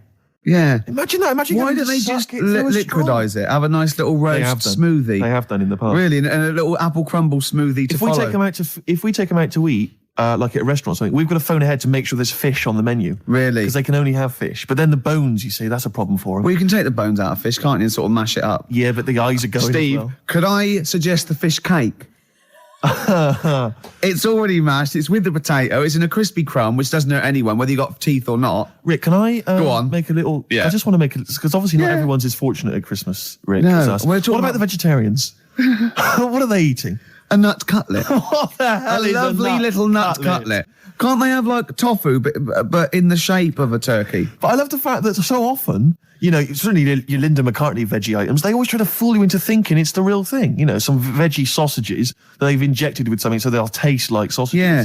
Eat sort of the like- real thing. I know you don't really need it that arbitrary shape. If it's, you might as well just have it any shape. What angers me with the you could have any vegetarians, shape, Rick? couldn't you? What angers me with the vegetarians and the vegans, even worse, is that, look, we're breeding all these animals to be eaten. Yeah. They're going to get slaughtered anyway. Chow down. Come Yeah, on. yeah. Those chickens in those little kind of pens, 4 of them in a little square box. Yeah. They're sort of crapping eggs out every couple of minutes. Yeah. They're to be eaten. You're not a zoologist, are you? I am not officially. Yeah. No, but I know what I'm talking about. Rick. Yeah, you I've- do. I've seen brochures. Yeah. I've yeah. walked past a farm while on holiday. Excuse me, farmer, could your finest hens crap me some eggs for my tea? No worries. Chicken, crap a little egg for me. Oh, Brilliant. an old Christmas classic. Oh. No, spare a thought for the vegetarians, and we're still the vegans. Yeah, and what about Travis? What do you think they'll be doing this Christmas? Having a whale of a time. I'll tell you what, Steve, it was an excuse to play the record. Genius. It was a link. It's the Christmas edition of the Ricky Gervais Show with Steve Merchant. Hi. I'm loving it. Yeah, it's good. I'm in the Christmas spirit, actually, I have to say. Yeah, definitely. I do enjoy it. Will you be looking forward to, I know everyone talks about it, Rick, but Christmas telly? I love Christmas telly. Christmas Day telly's great. I get up and Noel's giving out some presents around hospitals and that, and then you might have the number ones of the year from Top of the Pop. Then you might have a little, I don't know, I don't watch the Queen's speech, but you know, you have a little sleep then, don't you? Maybe exactly. after a big roast dinner with too many sausages. Yeah. I'm only joking, Mum. Let's have some more. It's true enough. More chocolate, please. Yeah. Well, let's not, you know, there's people starving in the world, so let's not rub it in. Hopefully they're not listening to the radio. No, probably not. It's been a great show. It has. Even though I over. say so myself. Yeah, you know, I've enjoyed it. Looking back over the year, Rick, looking forward to Christmas. Go on. Can I just throw a big thanks out to all the people that have emailed us and phoned in and written to us over And the sent last us 6 things. months. I think it's about 4 people who keep doing it. Yeah. Recycling the same Under old junk. different names, though. Exactly. But we don't tend to read stuff out, but it is appreciated. It is, and it's often gets into the show, whether you know it or not. Exactly. In some way, we steal your jokes and pass them off as our own. Nice email from someone there saying there is a tofurkey. A tofurkey, yeah. So a tofu turkey. Yeah. You can buy it in the whole trimmings. See, I made that up. I could have written that down and, well, it had already been done. Yeah. So I said we can't paint in the tofurkey. Sure. So I've embarrassed myself again. Sturgis, are you going to be driving home for Christmas? No, I'm Driving going to home be for here. Christmas. I'm going to be here. God, she's working. He's just the same as me. She's working on Christmas, Sturgis. Oh, yeah, I'm here. Yeah. Someone emailed me the other week saying, will I be voice tracked over What does that Christmas? Well, I'm not quite sure. It's a radio term, apparently. Right, but no, I will be live. Wow. On Christmas Day? Oh, yes, Christmas Day So you evening. can't drink and stuff? Well, not as much as you would have liked. I mean, I'll you're have a always drunk tipple. on air, obviously. yeah, but it's getting to that point. I didn't know she drank till I saw her sober one day, Sunday morning when she came in to do an early show, and she was talking differently. Yeah. She went, the pubs aren't open yet. Exactly. And I realised. It's terrible, isn't it? Well, what should we play now, I don't know, then, I've Steve? kind of felt like we've sort of exhausted ourselves, really. We've run out of stuff to say. Have we? We've made all our observations about Christmas. Yeah. We've taken a sideways glance At the sausage. Yeah, exactly. Oh, another right, funny look word. at this year's Stuffing. Remember we talked about stuff? Do you remember I think it was 4 links ago. Yeah, sure. No, listen. We're going to call it sausage loving. And we talked about all the different things you have on a plate and that. And we started off with like turkey. And then we went, I'm just trying to remember some of the amusing bloopers that took place over the course. Do you remember when you didn't make it back in time for the link and you were making tea? I was making tea. That was a oh, classic, God. What was that one when... I think you said something like, that was a white stripes. He's going to Exactly. say the word wrong or Yeah, something. yeah. Oh, God. If you're one of those people. Oh, this is great. I'll tell you what. I'd like to play a record because I'd like to talk about this link later. Yeah. Should we play a record? Yeah, well, let's look back on it, like, amusingly, like I Love 1980. oh, Let's do that in a second. So I'll play a song for the ladies, final one of the year. And it's a song which I did play a long time ago, and it's absolutely beautiful. It's from Nick Cave's album. What was it called again? I think it was called No More Shall We Part. And it's an absolutely magnificent I'm just remembering the last time you played it. I know. It was brilliant because you introduced it, and then I think it was Carl Press the who button. played it, and we listened to it. Were we playing Buckaroo or eating Curly Whirlies at the time? I can't remember. I was on a space opera. Oh. Nick Cave and the Bad Seeds, Love Letter. Beautiful song. Absolutely beautiful. Well, I'm loving this, but we've got to go soon. Sadly, the clock has beaten us, Rick. But it's the last track that we're going to play this year. It's a lovely track. It starts off with a little bit of Jingle Bells at the beginning, a little bit of tribute on the piano. It's Joni Mitchell and The River. Enjoy. We won't be back next week, will we? Or the week after? No, we're back on off the for 2 12th. weeks. Yeah. Right, guys, I've got some back timing to do now. Right. So you've got 20 seconds, yeah? Okay. Well, that was Jo. She's getting a bit grumpy, isn't she? No, I'm back timing to the football. Back time. Yeah, she's You've now got 15 This is seconds. Christmassy, cold turkey, mate. Yeah, exactly. That was 10 Joni Mitchell seconds. and The River. Thanks for listening, everybody. I hope you enjoy the shows. Don't take anything to say too seriously. I hope we haven't offended anyone. We love the homeless and fat birds, Love don't them, we? love them. And Merry just- Christmas to you, Rick. Merry Christmas to you. Happy Christmas. Yeah, Christmas Eve. Bye. Happy Christmas She Eve. needs her fix. She needs her you. fix. She's all grumpy. You have a good Christmas? Yeah, you? Yep. Carl? Yeah, it's all right. Lovely. Okay, let's crack on. Good. I went on holiday after Christmas, yeah. Yeah. And so did our mutual friend Phil Belker. Yeah, good man. He was in Lanzarote and he told me one of the funny... I don't know if I can tell this on the radio. I'll have to say the C word. I'll just go... It's in a sentence, so I just go, you, see, when it comes, and you'll know that he's saying the terrible word.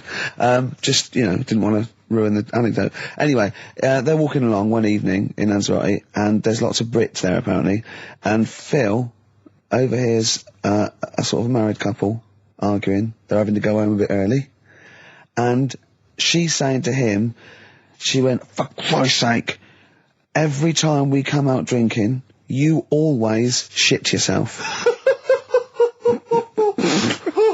Right? Wow. Always, not once. So he's going, I've told you, he said, it's not the drink, it's the weather. She went, the weather. You'll be blaming the food next, you see. I don't think they should have got married.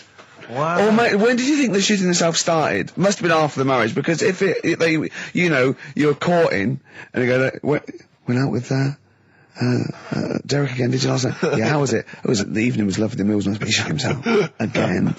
That's 5 dates, 5 different heaps of shit. But I think I can change him. I think I can change him, yeah. It must have happened after the marrying. Or he just might have think, oh God, or he's got to that age where I think, look, I'll just empty it when I get home. Yeah. I'm not going to keep going up and going to the toilet, you know. It's the ice that does it. Yeah, Carl is right, I think. It is the ice. What do you mean? People forget, you know, they say, oh, don't drink the water when you're on holiday, and they don't. They drink, you know, they buy Evian and stuff. Oh, I see. They forget about the ice. The ice cubes, you're right, in a bar. Made from tap water. And that can do it, can it? Yeah. But what she said every time you're drinking, didn't she? I assume that she wasn't drinking ice then. Yeah. What, I mean, why is it just happened to him? Let's be honest, everyone that goes on holiday doesn't end up crapping themselves. Yeah, they usually make it to a toilet. He does it every time he drinks, doesn't he? Yeah, well, apparently. Just don't let him carry the baguettes. He's good, isn't he? Oh, Carl comes out with something. He does now and again, High doesn't five, he? Carl. That was sweet, man. Yeah, nice one. Yeah, respect you. Ladies and gentlemen, will you please welcome to the stage the scaffold? Oh, the scaffold. Do you remember the scaffold, Carl? You picture the lead singer looks a bit like him. But you know whose brother that is in the scaffold, don't you? Mike McGear. Do you know whose brother that is? What? Do you remember the The scaffold? They did, Yeah, I remember we'll the drink, to Lily the Pink, the And Pink, didn't the they do Pink, that oh, with the the Roses human advert as well? Yeah, thank you very much for the entry, Ian. Do you know whose brother that is? Whose brother? The lead singer? No, the Mike McGear in it. Sort of one of the main men in it. He's one of the songwriters in Yeah. No, the I don't. scaffold. Paul McCartney. Is he? Yeah, I didn't realise that. yeah, that's Paul McCartney's brother. Think of that when they go home for Christmas. So I think Lily the Pink was what, about 1970? Yeah. It was number 1, wasn't it? Christmas Yeah, number 1. yeah, big number 1, yeah. I don't know if it was Christmas number 1. Two Little Boys was 1969, last... No, it definitely was number 1. Yeah, but I don't know if it was The scaffold Christmas was. number 1. It was, because I remember I did it in Really? Sundays, yeah. Yeah. Oh. So they go home at Christmas, and Mrs. McCartney goes, "All right, boys, how are you, Paul? How are you doing?" "I'm just starting a new band called Wings." "Yeah, oh, yeah, so this is Linda." "All right, don't sit down." "Mike, what are you doing?" "Just had a number 1. Brilliant, round of applause." "How many number 1s do you have, Paul?" 19. "Still, we know what we like, don't we?" We'll drink, the human race. Paul goes, "Wow, if you want to." The long and winding... Boring. We'll drink, Wow. Linda, do you want to be in the scaffold? We're probably going to go on tour and stuff. I know you love it. Well, I quite like it. Yeah, we'll drink. Well, you're not going to be in Wings if you're going to play with him. Well, I got make a tricky decision. I mean, that's a great song. Everyone's loving it. It's Christmas number 1. What are you doing eating his bacon? Well, I love it. You don't eat bacon? Yeah, but I love the music. He's a great Stop guy. it. What are you doing? Well, I just, I love the music. We'll drink, No. No, you don't. Yesterday, all my troubles seem so... Thank you very much for that. Entry, Iron. Imagine that, because imagine everyone going, well, you've had 19 number 1s. I mean, it can be out of time. Yeah, if you stay like this with the scaffold, I'm going to rule the 70s. Yeah. If things that carry on going like they're going now, the scaffold... Ladies and gentlemen, will you please welcome to the stage, Beck. Oh, nice one. Well, I tell you, I'm going to have to use kind of euphemisms here to tell this story, but when I was at school, I learned, the stronger version, it's not the same word, but it's very similar with one letter changed. I'm going to use twit. Yeah.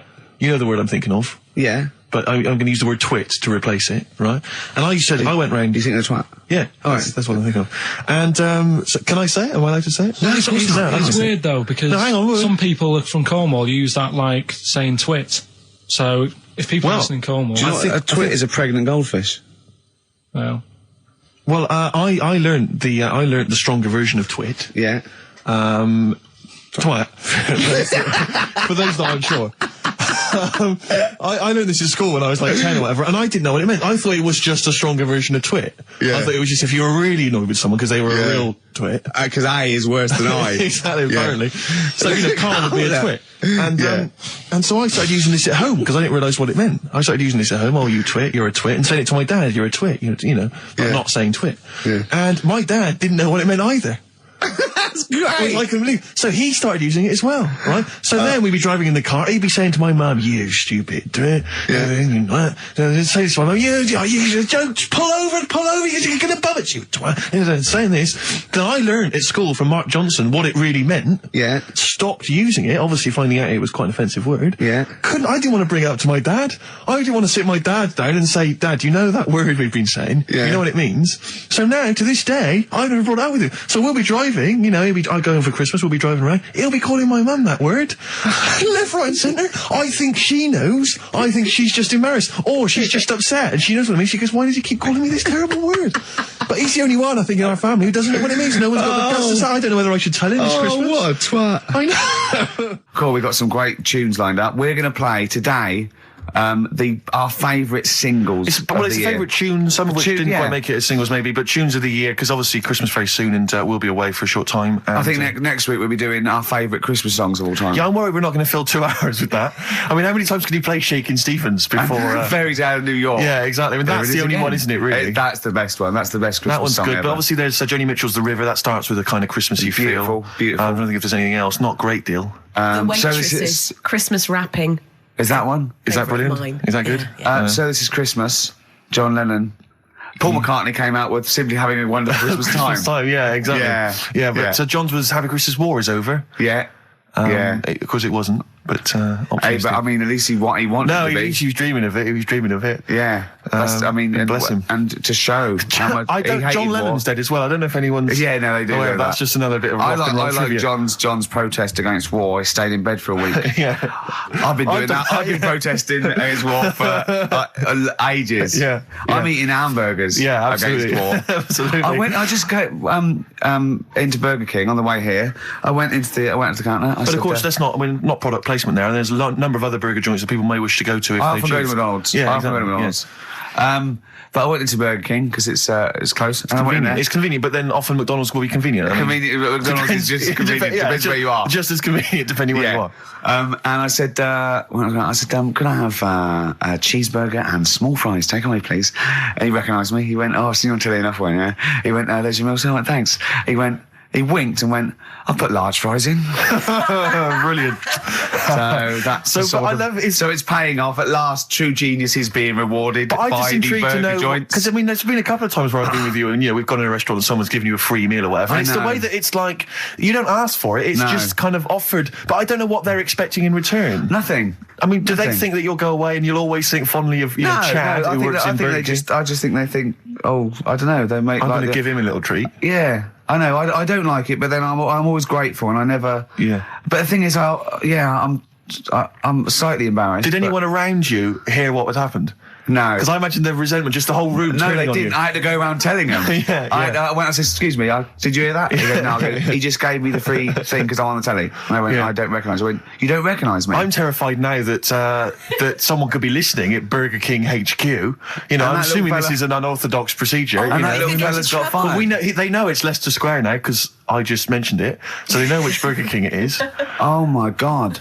I don't know. What was his name? Ralph Littleton. He had a name badge. Number 342. Well, I just hope Littleton doesn't get in trouble. So, what are we going to play That could be a first? sad Christmas for him. He's probably keeping his whole family afloat. Bit of Springsteen. Well, tunes of the year. I mean, I know people dismiss Springsteen, but as I say, the gig I went to see earlier in the year, I made it in the end. Sturgis couldn't believe we were going to play Springsteen. Brilliant. I just think, leave aside what you think is cool and trendy and the fact that he's older now or whatever else. Really? Just leave all that behind and just listen to the tunes because, he remains a great musician. Lonesome Day? Lonesome Day is the current single and it's the first track on the album.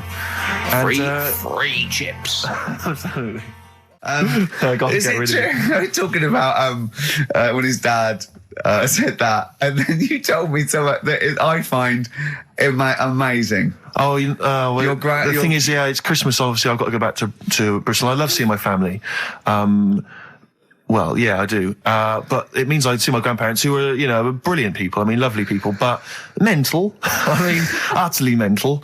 And they've taken now there must be sort of 80 a piece. And it is quite an old age, but they're fairly good health, relatively speaking. And they just spend their time in bed. I mean, that's all they do, that's their profession. They've retired to go to bed. And they spend all the time in bed. I tell you what they're like. They're like that old guy, they're like all that old family in Charlie and the Chocolate Factory. Oh, yeah. Remember, none of them had got up for like 25 years. Yeah. And you said that they go to bed and they go to sleep, but then when they wake up, what they do is put an extra pillow so they're slightly more upright, and that's them in the day in bed. That's the daytime thing. But they get up and cook and stuff. What they do is they've got about 6 teeth between them. I mean, my grandmother needs false teeth, but refuses to go and have the old ones extracted and the false teeth fitted. So she's working with about 3 or 4 teeth. Oh. My grandfather had false teeth given to him during the war. Wooden ones? Well, it was plastic teeth on a wooden pallet, right, that sits at the top of the mouth. He's still got the wooden pallet, but most of the teeth have come off. So there's about 4 teeth left, 4 false teeth. He's got a set of false teeth that make him look like he needs false teeth. I mean, that's pretty bizarre. So the problem is that they have to get up. They get up about 7 in the morning to put on, say, some beef or lamb, whichever they're going to cook. They put it on at 6 in the morning, 7 in the morning, so that by the time they eat it at 6 at night, they can use the phrase, this is what a good meal is for my grandparents, if they can use the phrase, oh, that's lovely, you could suck it away. You could suck it away. Who wants that from a roast dinner? You may as well blend it up and serve it as a broth. I don't want that phrase coming from old people without teeth. No, indeed. Because it must remind you of your rent boy days. Exactly. It brings it all flooding back. Oh, God. Flooding's the word. Exactly. Should we play a record before we get really disgusting about your grandparents and blowjobs? That is the worst thing we've said the word blowjob far too many times today. And in the same sentence as I can't believe. Anyway. And it's Christmas. Yeah. Don't forget what Christmas is about. Come on, spare a thought for the underprivileged people. Yeah. Steve, is it Ben Queller? Do you want to play love a bit of Ben Queller. I don't know, are you a fan? I love him. Yeah, well, this is a cracking tune. Okay. And I think we'll enjoy that. Let's just slam dunk it. Why don't we just stop and think about what we've done? I'll tell you, they do spend so much time in bed that they actually, I'm sure, war will have to cease. And those are the Red Hot Chili Peppers, and they're still going strong. Oh, indeed, yes. That's one of my favourite tunes of the year. You enjoyed that? Yes, absolutely. Yeah, these are all mutual. We love them all. We're not absolutely, really, we're not annoying each other by putting in songs the other one doesn't like. We're like a team today, isn't it? I think that's the Christmas spirit. I don't know what it is. We've come together. We're sort of unified. Yeah, in the absence of Karl. Yeah, who often divides us. He often comes between us. Does he? Like, yeah. Well, I'll tell you what it's like. It's like a child. It's like we're a married couple and he's sort of our autistic child or something, right, and sometimes it just puts a strain on the marriage, and we all 3 of us love each other, because he does love you guys. Yeah, exactly, but sometimes it's hard. I hear him talking about you in the office sometimes, He looks up to you, aspires to you too. But it's times like this because of to be honest, the baby Jesus, that we realise that there's beauty in everyone, and it's all right. Yeah, exactly. He's never had that before. No. Well, I have to say that I'm really getting into the Christmas spirit. When I was younger, I didn't really enjoy it. I was quite cynical. I was quite rock and roll. But now I'm sort of I walk in a department store, and if there's one of the old chestnuts are roasting on an open fire, which that classic tune, or any I of thought those, you were one of those old boys that stand outside the British Museum. Right, yeah. Right, you mean the tune, yeah. That one, or how does it go? Chestnuts roasting on an open fire. Chestnuts roasting on Jack Frost nipping at your nose. But I can't get enough of them. I love it. I'm in a department store, it's frosty outside, it's warm in there. Have you ever roasted your chestnuts on an open fire? I have never done that. No, Imagine I have not done that.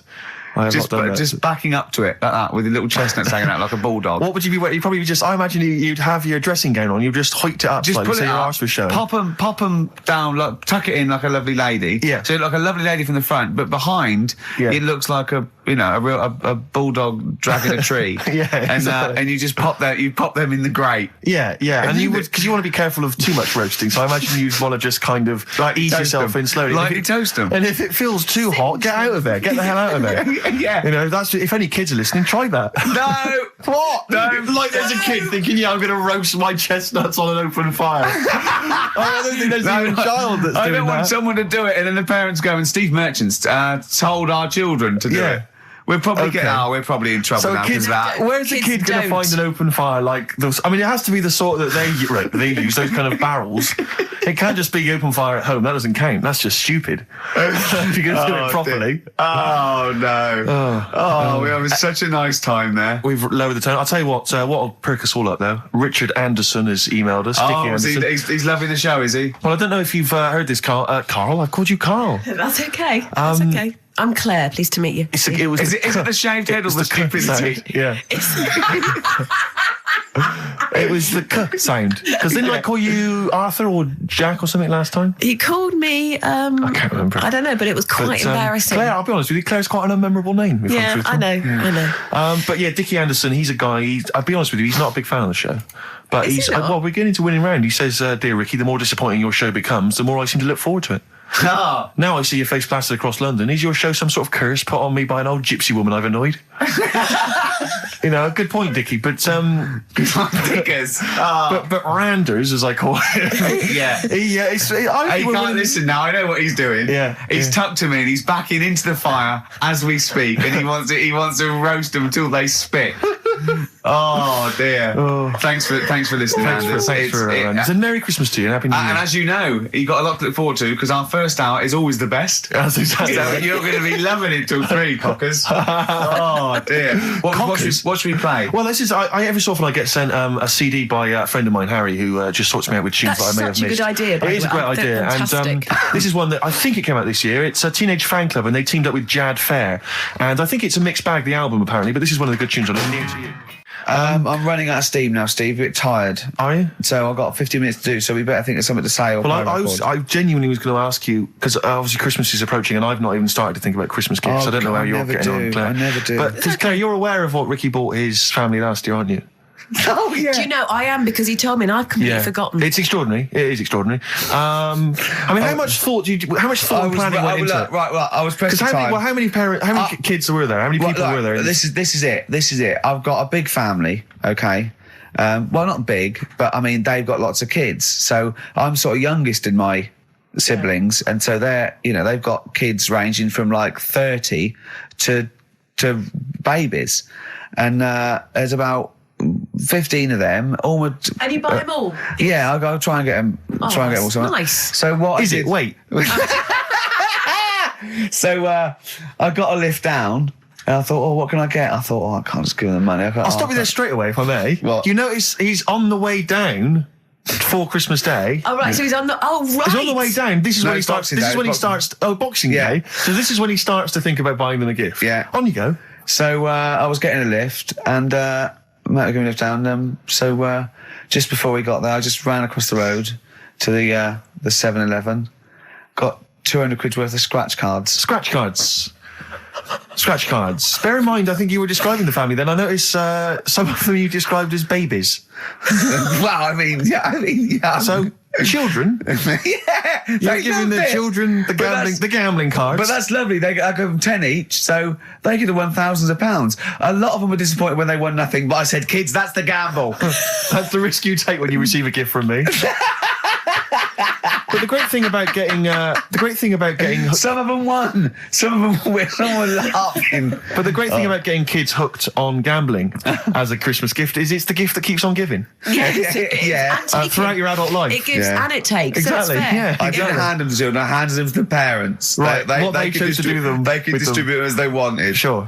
So what are you going to do this year, Ricky? But how are you going to top that? Yeah. 300 quid worth of scratch cards. I've got a bit of money now. It's the most thoughtless and the Office on pikey DVD. gift I've ever heard I of. think they might be getting the Office on DVD. Signed. So that's already sent it up in value. Oh dear. I know, that's pretty bad. So have you seriously considered it this year? I'm going to go shopping. I'm going to go shopping properly. Yeah. If you want any help, I am the queen Didn't you take of a small shopping. roulette wheel down there, wouldn't you? Genuinely, didn't you buy like a roulette wheel? No, I had it. That's down there from when I got it when I was about 10. Oh, right. And sometimes I'm the banker. I always win. Yeah, of course. But I've got to learn a lesson. The banker always wins. It's a valuable lesson when they lose money to me. You should just go down this year and just say, basically, I went to a casino. I put a £10 chip on for everyone. Exactly, yeah. Here's the winnings. You lost. You won. Yours came in. Yours was a donkey, love. Yeah. But Steve, what about you then? Because I mean, you don't like shopping. Well, do it's you? not that I don't like shopping. It's that I've got no ideas. You know, I'm running on empty with my parents. They don't appear, as far as I can make out, they don't appear to have any hobbies. No. I said to you before, my grandparents. You don't like wasting money. I'm not being funny, but you don't like wasting money either, do you? Well, I don't like wasting money, no. But I like to buy something practical for people. I like something which is going to last, something that's value for money. I don't like novelty gifts. Yeah. No, I think novelty gifts are wrong. I've mentioned to you that my grandparents spend all their time in bed. So there's only so many kind of, sort of bed socks you can buy, and ointment for, bed blisters and so on before, you run out of ideas. What about some of those novelty teeth?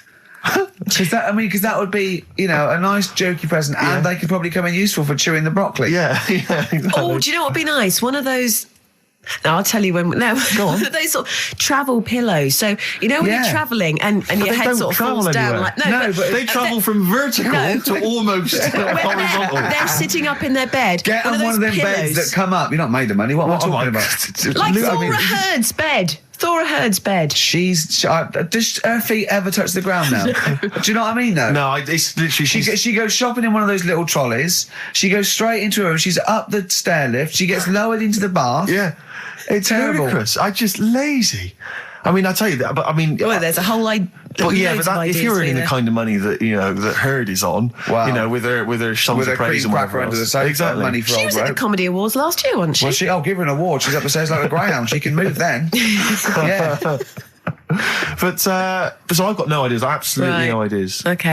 But any suggestions are welcome, Claire. What are you going to get your family? You've already thought this through? No, I obviously can't tell you because they will be listening. Right. But they're all outside at the moment because my family are coming to meet me after the show, and we're going to swap presents then because okay. Outside. Are there any Office in Leicester DVDs? Square? No, I haven't. Books? No. Because I should point out that the Office DVD is currently available. Good, I actually did go and buy. I actually went and bought it myself. You can also buy it and I am online. enjoying the scripts, by the way. Excellent. That's in. I love the fact that we're authors in the top 10. Yeah, we're in the top 10 bestseller list. No. But to be fair, we're at number 7 in the paperback non-fiction. Now I don't understand how that can be non-fiction. Yeah, because it's the transcript from a made-up television it's not a real show. documentary. Exactly, yeah. But we're beating these poor people. But we're officially best-selling authors. I think that's fantastic. Which is excellent. Which is very good. My favourite bits are the emails at the start. I like them. I mean, a lot of people don't know what you're talking about, Claire. But of course, if they pop down to Waterstones or Books and Cooking, they can sort themselves out there. Oh dear. Nice. I like your style. Can we have some more music now? Let's have what we're playing. So Streets, maybe. I mean, Streets is obviously one of the albums of the year, and this is one of the album of the year. This is Week Becoming Heroes. I think the last single, and Dynamite it is too. Eric Sermon, and what's the tune called there? It's called React. Yeah, it's got from his debut. No, not his fourth solo album. Not bad. I'm enjoying the tunes, Steve. No, absolutely. I'm enjoying the chat. I'm enjoying the tunes. We've been keeping it real. I'm enjoying the penultimate show before Christmas. Last message from Anders, I suspect, Anders. for the day. He says, I've just roasted my chestnuts over an open fire. It's a lot more enjoyable than listening to your show. He's pretty snappy, is Anders. Yeah, he keeps them coming, It's a shame that, that we sort of couldn't sort of maybe meet up with him and try and persuade him that, he should come over to our side rather than, Come over to the side. Exactly. Yeah, come over to this side. I think we've got him, though, because, Do you think so? Yeah, apparently they did this survey in America. People who loved Howard Stern listened to an average of like an hour and a half a week, and people who hated him listened 2.5 hours a week. Yeah, exactly. So I think he's probably more faithful a listener yes. than some of the people that quite like us. Exactly, yeah. You know what I mean? He's got to listen. I'm the same with some people. I've got to listen to things that I just think are awful. I can't. It's compulsive viewing. So, You know, I don't care if people listen to us because they hate us or like us. No, indeed, as long as they're listening. I was on the as long as they're tube spending money on the the other advertisers. day. Yeah. Rick, my mother always used to say to me that you should write and thank your aunties and so on for their gifts. Yeah. And I feel like we should take a moment out just to thank all the people that have emailed or written into us during the year, because we're very lazy men and we never reply. Well, really. I never look. You never look at the You emails. read them and I'll go anything for I me and you reply go. very occasionally if I You're think like it's my worth it. secretary when it comes. You protect me from like people who The insults and so on. Yeah. Are there any insults? Are there? Oh, there's plenty. There's plenty. Yeah, Right. yeah. Do you have to protect him, really? Oh God, yeah. There's lots of things I don't tell him. Lots of Not things very I keep nice. from him. It's not very nice. Yeah. I thought I was right. Well, he's just not as popular as he thinks he is. Oh. He thinks that when he's like dancing around and making funny faces and squawking and making noises and No, stuff he when we're hasn't done filming, it. he He thinks that everyone hasn't thinks done that's it in the enjoyable. Yeah. Some Of what people think I'm quite an annoying little prat, do they? That's not the word they use, but you're near enough Really? there. Yeah. Yeah, they didn't say prat, but you're on the right lines. Okay. But for instance, we got an email here from Graham. He says, please stop the chat and let's hear some more great ads, as I'm still not sure what mobile phone I should get the wife for Christmas. Carl will be back next week for our kind of Christmas bonanza. I say that, we've got nothing planned. There's no reason why it should be a bonanza. That'd be nice, yeah. But we'll play some Christmas tunes, and no doubt Carl will have some kind of festive game for us, maybe, or a festive, some festive trivia. So, yeah, we've had Oasis Streets, we've had U2, we've had some cracking tunes. Can we get away with playing Nelly? Hot in here? I Yeah. think it's a cracking tune. I really do. I just think, again, you know, I'm not interested in what genre you think it fits into, or whether you think it's cool, or because kids like it, you're not supposed to like it. Let's- It's a good tune, Well, and I think we leave should it try. here. I'll We should try and stick stick it it in. on. But before that, Rick, can I just Go play on. one track? We did play it Go on. much earlier in the What? year. What? It's from that album, Son of Evil Reindeer, by a band called the Reindeer Section, and this is a cracking little tune. I yeah. just think it's beautiful and nice to hear it. Oh, beautiful, marry it then. Oh, Nice, isn't it? Very yeah. Christmassy. It makes me want to wish everyone a happy Christmas. Indeed. You know what Well, I mean? yeah, do it. No. No, okay. That's called Grand Parade from the album Son of Evil Reindeer by the Reindeer Section. It's a nice tune. It's one of my Thanks favourites for of the the year. tea, by the way, Not Steve. at all, It's no. very nice. That's my pleasure. It's my pleasure. Claire, just big highlights of the year for you as a final roundup.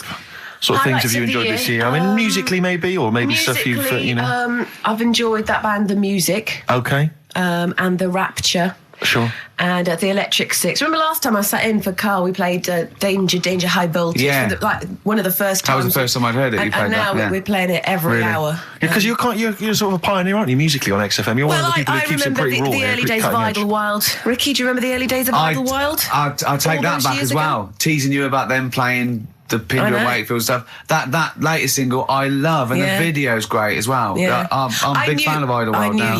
you'd No, like great, it. Come around in the brilliant. end. Yeah. Yeah. So yeah, it's been a good year. I haven't been out to many gigs, obviously, Sure. because I do the evening show. Yeah, But you know, all yeah. the sessions which I'm doing the best of next week. Quick plug for the show next week. Yeah. Best of the sessions. So yeah, it's Low been a good year. points. Low points. What are those? Low points. Do you know what mine are? What? Poverty and war and everything. Oh, I Yeah, always well, hate it. obviously, I yeah, always that. hate it. No, you Yeah. didn't say Yeah, that. yeah. No, you were going to say. I was gonna say, No, you were going to say the streets or something, and and you didn't care about Yeah. the people dying. So don't Yeah. try and do I'm it thinking now. specifically You're of- nasty. You like that. You like poverty. Oh, you like poverty and starvation. Play a record. That's player. Do you interesting. embarrass yourself? That's interesting. What a Near Christmas horrible- time. What a horrible. You hope kids go lame? Evil. That's terrible. That's a terrible thing. Nelly, hot in Cheeky here. little bit of Nelly there on Oh, we XFM snuck in Nelly. 104.9. We But, don't care. it's a Springsteen great and tune. Nelly. You It's a don't great get that tune. on XFM, do you? No. Usually. No, indeed. We don't live by the rules, Steve. Absolutely. As I was listening to you then talk, You got bored? No. It reminded me of an email that someone sent in saying that they listen online, Yeah. but because of however slow their computer is or whatever, it kind of stutters all the way through. You've got to point out that is the way I No, talk. but they said it only happens when you talk, and I think they've correctly identified that it's not the computer at fault. Well, that's why You I wasn't do worried sound about like doing this someone- boxing match, because I've definitely lost my looks and I already slur. Yes. So there was really no danger of any damage. No, exactly. Yeah, you do sound punch drunk constantly. Exactly, That's yeah. just part of your charm. Well, listen, that's been a lovely 2 hours for me. I've enjoyed it. I Yeah. hope the listeners have enjoyed it. I hope pleasant. you've enjoyed it. I hope Sturgis has enjoyed it. I've enjoyed it, yeah. Well, I didn't really care if you enjoyed it. Don't butt in when I'm talking to Steve. You know, you won't You're here do to it press again. the buttons, do you? Yeah. But we're going to play now a Christmas song for the lovely Christmas ladies. I don't say it's so much Christmassy, but it's one of the tunes I heard this Well, year that really try and tie it stuck into a out for me. festive thing, so- Well, you're a fool. You've embarrassed yourself. Yeah. You've just shown up that there's no planning. Yeah. This is it was given away on a free CD on the cover of a magazine. I just think it's brilliant. It's Lamb Chop, who are an excellent band always, doing a cover of an obscure Rolling Stones tune And I'll called say what, a Backstreet bloody Girls. good meal as well. That's true enough. So we'll leave them with this. It's Backstreet Girl, Lamb Chop, and see you next week for our final Lamb festive chop. show. Yeah, thanks very much. Embarrassing. It's something embarrassing. Thank you. That was the Christmas song. Remember them dissing all over the place as usual? Absolutely. Dissing all his mum and everyone. Yeah, it's a little At bit Christmas. of cussing in there, which they Yeah. bleeped out, thankfully. Carl's in a bad mood already. He's been in about 3 minutes and he's in a bad mood, getting stressed. If you can't hack it, leave. What's the matter with you? No, I'm just saying. I was meant to enjoy last Saturday off and I didn't. Why not? Why is that our fault? Because you weren't here. Just because, I don't know, but... Are you not in the Christmas spirit? Why didn't you enjoy last Saturday? What did you do? I went all the way back up north again, right? Because it was Suzanne's dad's birthday, right? I was busy last week, didn't have time to get him a present or anything. Didn't have time to get him. So I got to Euston Station, bought a card for him, which was a Christmas card, so he wasn't happy because he was saying it's my birthday, and I said, well, I won't be seeing you again. So I've got a joint card. And then we went out. Did you get him a present? Well, no, because we went out on Saturday night for something to eat at this pub that he likes. It was a nice steak and onion rings, right? lovely. So he should have been happy anyway. Yeah. But... What, you paid for it? No. But you should have been happy anyway. Suzanne paid for that because it is her dad, right, not mine. So I said, all right, what can I do? I said to her. So she said, just buy a few drinks or something. Anyway, I didn't get around to getting drinks. I can't believe it. Can't believe it. Round to getting the drink. Right, so I said, right, I'll pay for the cab. Right. Oh, what a lovely Christmas gift that is. Yeah, So, £2.50. I paid, no, it was like in £3 Manchester there, it is. £3 back. So £6 you spent on him? Well, no, I spent more. You see, that's what he said. He You said, get the Bolton and back, can't he you, for that? said, oh, you spent on me £6 for my birthday. I said, no, I haven't, because I gave the taxi driver a tip. I'm a little bit worried about his attitude as well. Because even if, I mean, that is a stingy present, but you don't say... Well, I mean, let's be honest, that's the worst Christmas gift ever, because, I mean, you're pretty bad, like we discussed in the past, but at least you spend a bit of money. Yeah. It's just thoughtless. Yeah. This is nothing. I know. You haven't given him any time. I mean, I would... And I knew my demographic. They loved it, my yeah, family. the They couldn't scratch believe their luck. You know. Well, a tenner. You spent a tenner on him? Well, the cab fare was £6. But the thing is, I don't think he's saying that. I think it's the fact that this is like, you know, frittering away and over it's their kind life. of thoughtless, isn't He it? would have loved to, I'm sure he would have been appreciative of a lovely £10 gift that you cared about and bought. A book he probably likes, Fly Fishing, doesn't he, by J.R. Hartley. If you'd have bought that, he'd have gone, that's what I was looking for. Well. Or what I was looking for, Carl.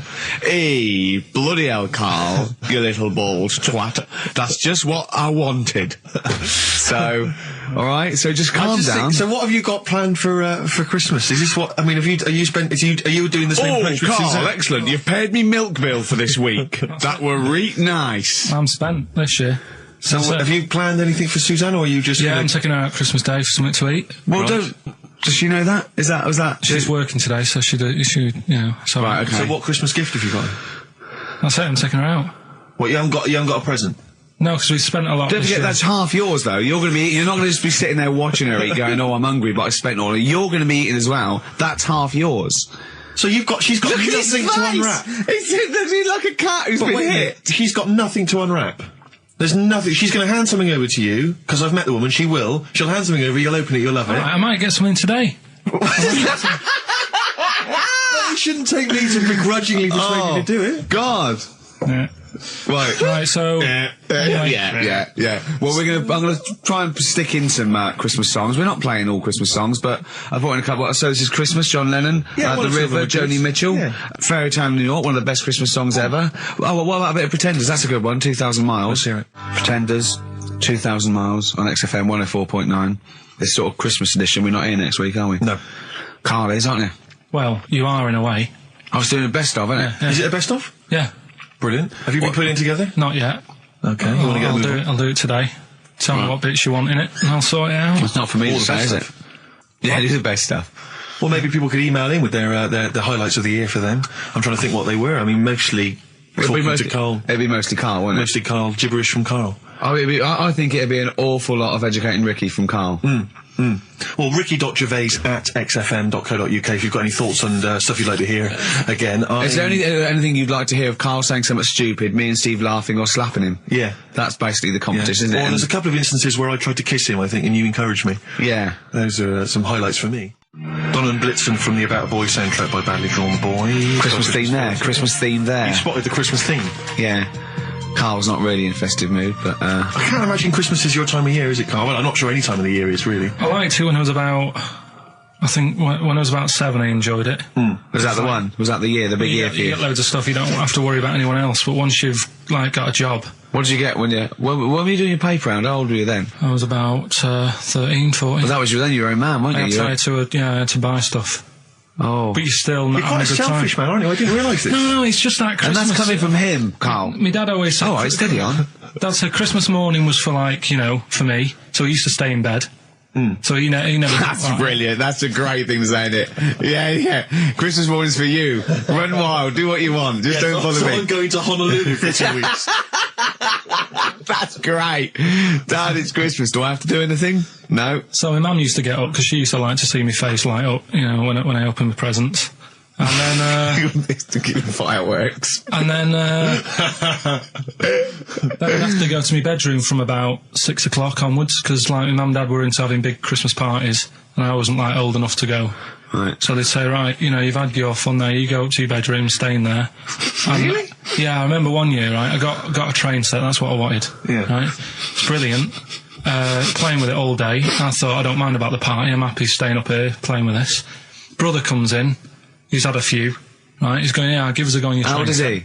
He's a bit older than me, so he might have been like, let's see. Well, let him be 18. Probably about 18, 19, And how old something were like that. I had a train set, so, I don't know, about... 14. something like that, right? So I'm playing on that, loving it and stuff, and then he comes in and goes, oh, give us a go. He turns the transformer up to, like, 14. He went really fast for about 5 seconds, broke it, and then he went back downstairs. Wow. So Christmas, I hadn't even got to Sounds Christmas like Day. the Conservative government with British Rail. Satire, that is. Rick, I just thought that there's satire. If there's any satirical shows listening or it doesn't work in any way, because there's the analogy falls down apart from there being a train. Think it through, though. British Rail was trains. Yeah. And the government broke the trains in many ways. They didn't break them, like, not officially breaking them, but they kind of... Yeah, it does work. It's perfect. Oh, I'm very pleased with that. And I can't... And no one's asked him to be on Have I Got News For You. It's weird, isn't it? Because it's strange, that, when you've got a satirical mind that's as quick as that. Yeah. All and right. he's broke your little train set. So what did you do? I just, like, watched telly and had some sausages. I bet you were happy with that, though, weren't you? It's a bit annoying, though, isn't it, when your main present of the year has been broke. And did it ever get it fixed? No, that was it. Put away. I'm intrigued why your parents wouldn't let you come and join in the festive fun. Was it like really debauched down there? Was it like eggnog everywhere? Well, no, but I mean, that's fair enough. 6 seems a little bit early, but I just think, you know, if you're a kid, you know, he had his fun, put him to bed at 8, maybe. And you think so on Christmas Day? I thought that was a day for family. Well, not if there's a party going on. Well, don't have the party on to Christmas Day. Well, that's another option. Yeah. Your parents are weird, aren't they? A strange breed. Well, I think that was the year, right? You're talking about buying presents and stuff. I think I did treat my mum to... I didn't buy my dad anything. I think that was, like, when I got a bit older, he used to get me dad something, because he wasn't that bothered anyway. No. So, got me mum, there was a cheap shop, right? Of course. Thank God for that. Called Snips. Right? So I went in there and I thought, let's see what I can get her. And remember Victoria Plum? I don't think so. Well, it's like a fairy character. Right. Right? I mean, Mum's into gnomes and stuff, right? So I thought, right... She must be pleased with you, then. Victoria Plum. I was thinking, is that one of the neighbours? Is it like a brandy Do you liqueur? remember Victoria Plum? Victoria Plum. Victoria Plum, yeah, it's like a little fictional sort of character, right? Okay. So I saw it, I thought, yeah, she'll love that, right? So I did my paper round, saved up for 2 weeks, right? Oh. Got that sorted, went to Snips, bought the Victoria Plum. Next day, I'm in town with her, right? So I think, I know what I'll do. I said, come in here a minute, right? So we go in, and we're looking around, and I tested her, right? I went, look at that there, that's alright, innit? And she goes, oh, it's bloody awful. Oh, Carl. Oh, Carl. Oh, God. So then, Christmas Day comes, I said, don't bother opening it. She said, no, why? I said, Oh, "Don't no! Why did you still give it to her? So, well, it was too late, I'd already bought it. Oh, Carl. So she opened it, and I was like... And she said, oh, that's nice. I said, why are you saying that? I said, the other day, you said it's bloody awful. She said, oh, no, I thought you were pointing at something else. Oh, no. So that's why I don't get anyone anything anymore. Oh, God. Play record. Oh, God. Oh. That's good, isn't it? Not bad. Gold Rush. let you down. I'm actually quite affected by Karl's Victoria Plum scenario. Just the fact that, like, that eagerness, he wants to make sure it's a great present. He's saved up his paper round. He thinks it's like a gnome, but modern. I'm worried that you're using it as an excuse now, and that's why you're not buying anyone any gifts, because you had your fingers burned once. I mean, you were 6, 7 years old. To be fair. No, you weren't. You were about 13, weren't you, if you're doing your paper round? Yeah, I must have been, 11 or 12 then. All right. Yeah, so I'd saved up. Oh, no, I'm not using it as a thing. It's just that... What did you get your mum this year? I've sent them some money so they can get a passport. So they can get a passport? What do you mean, where are they? Immigrants? Are they trapped somewhere? Well, they're in a holding bay somewhere in Dover. Yeah, I got a friend who's a truck driver who's going to sneak them across. What do you mean? So they can buy a passport. What do they do? Sell it when they're a bit down in their luck? No, they haven't got that much money, right? They've never been abroad, and the mate said they might take them next year, and they said, oh, we haven't got a passport, so You've got to buy a passport, have you? Isn't that your God-given right as an Englishman? No, you've got to pay for them. They're 30 quid each, so you better had to, otherwise they're conning me. Right. So you sent them 60 You don't quid? get born with a passport, of course You sent them 60 quid in an envelope, have you? Well, check. Right. I love that. He'll be watching telly and France will come on and he'll go, oh, what do you think of that? She goes, it looks bloody awful. Yeah, Don't open it. no. Don't open it. Don't open it. So you've not paid for a holiday for them. You've No, I've just sorted out it's the better prize, isn't it? Because they can't go anywhere without it. Well, the passport keeps on giving. Yeah. It's perfect. 10 years. That is, yeah. So, but no, I never used to. I mean, I can't think of other things. I used to get me dad once I started getting him stuff. It used to be a dressing gown, and then. But as an extra surprise, I used to put like a cigar in the pocket, so he'd think that was it. Yeah. Then he'd put it on and put his hand in the pocket. Right. And then he'd just hit you because he thought you'd nicked it.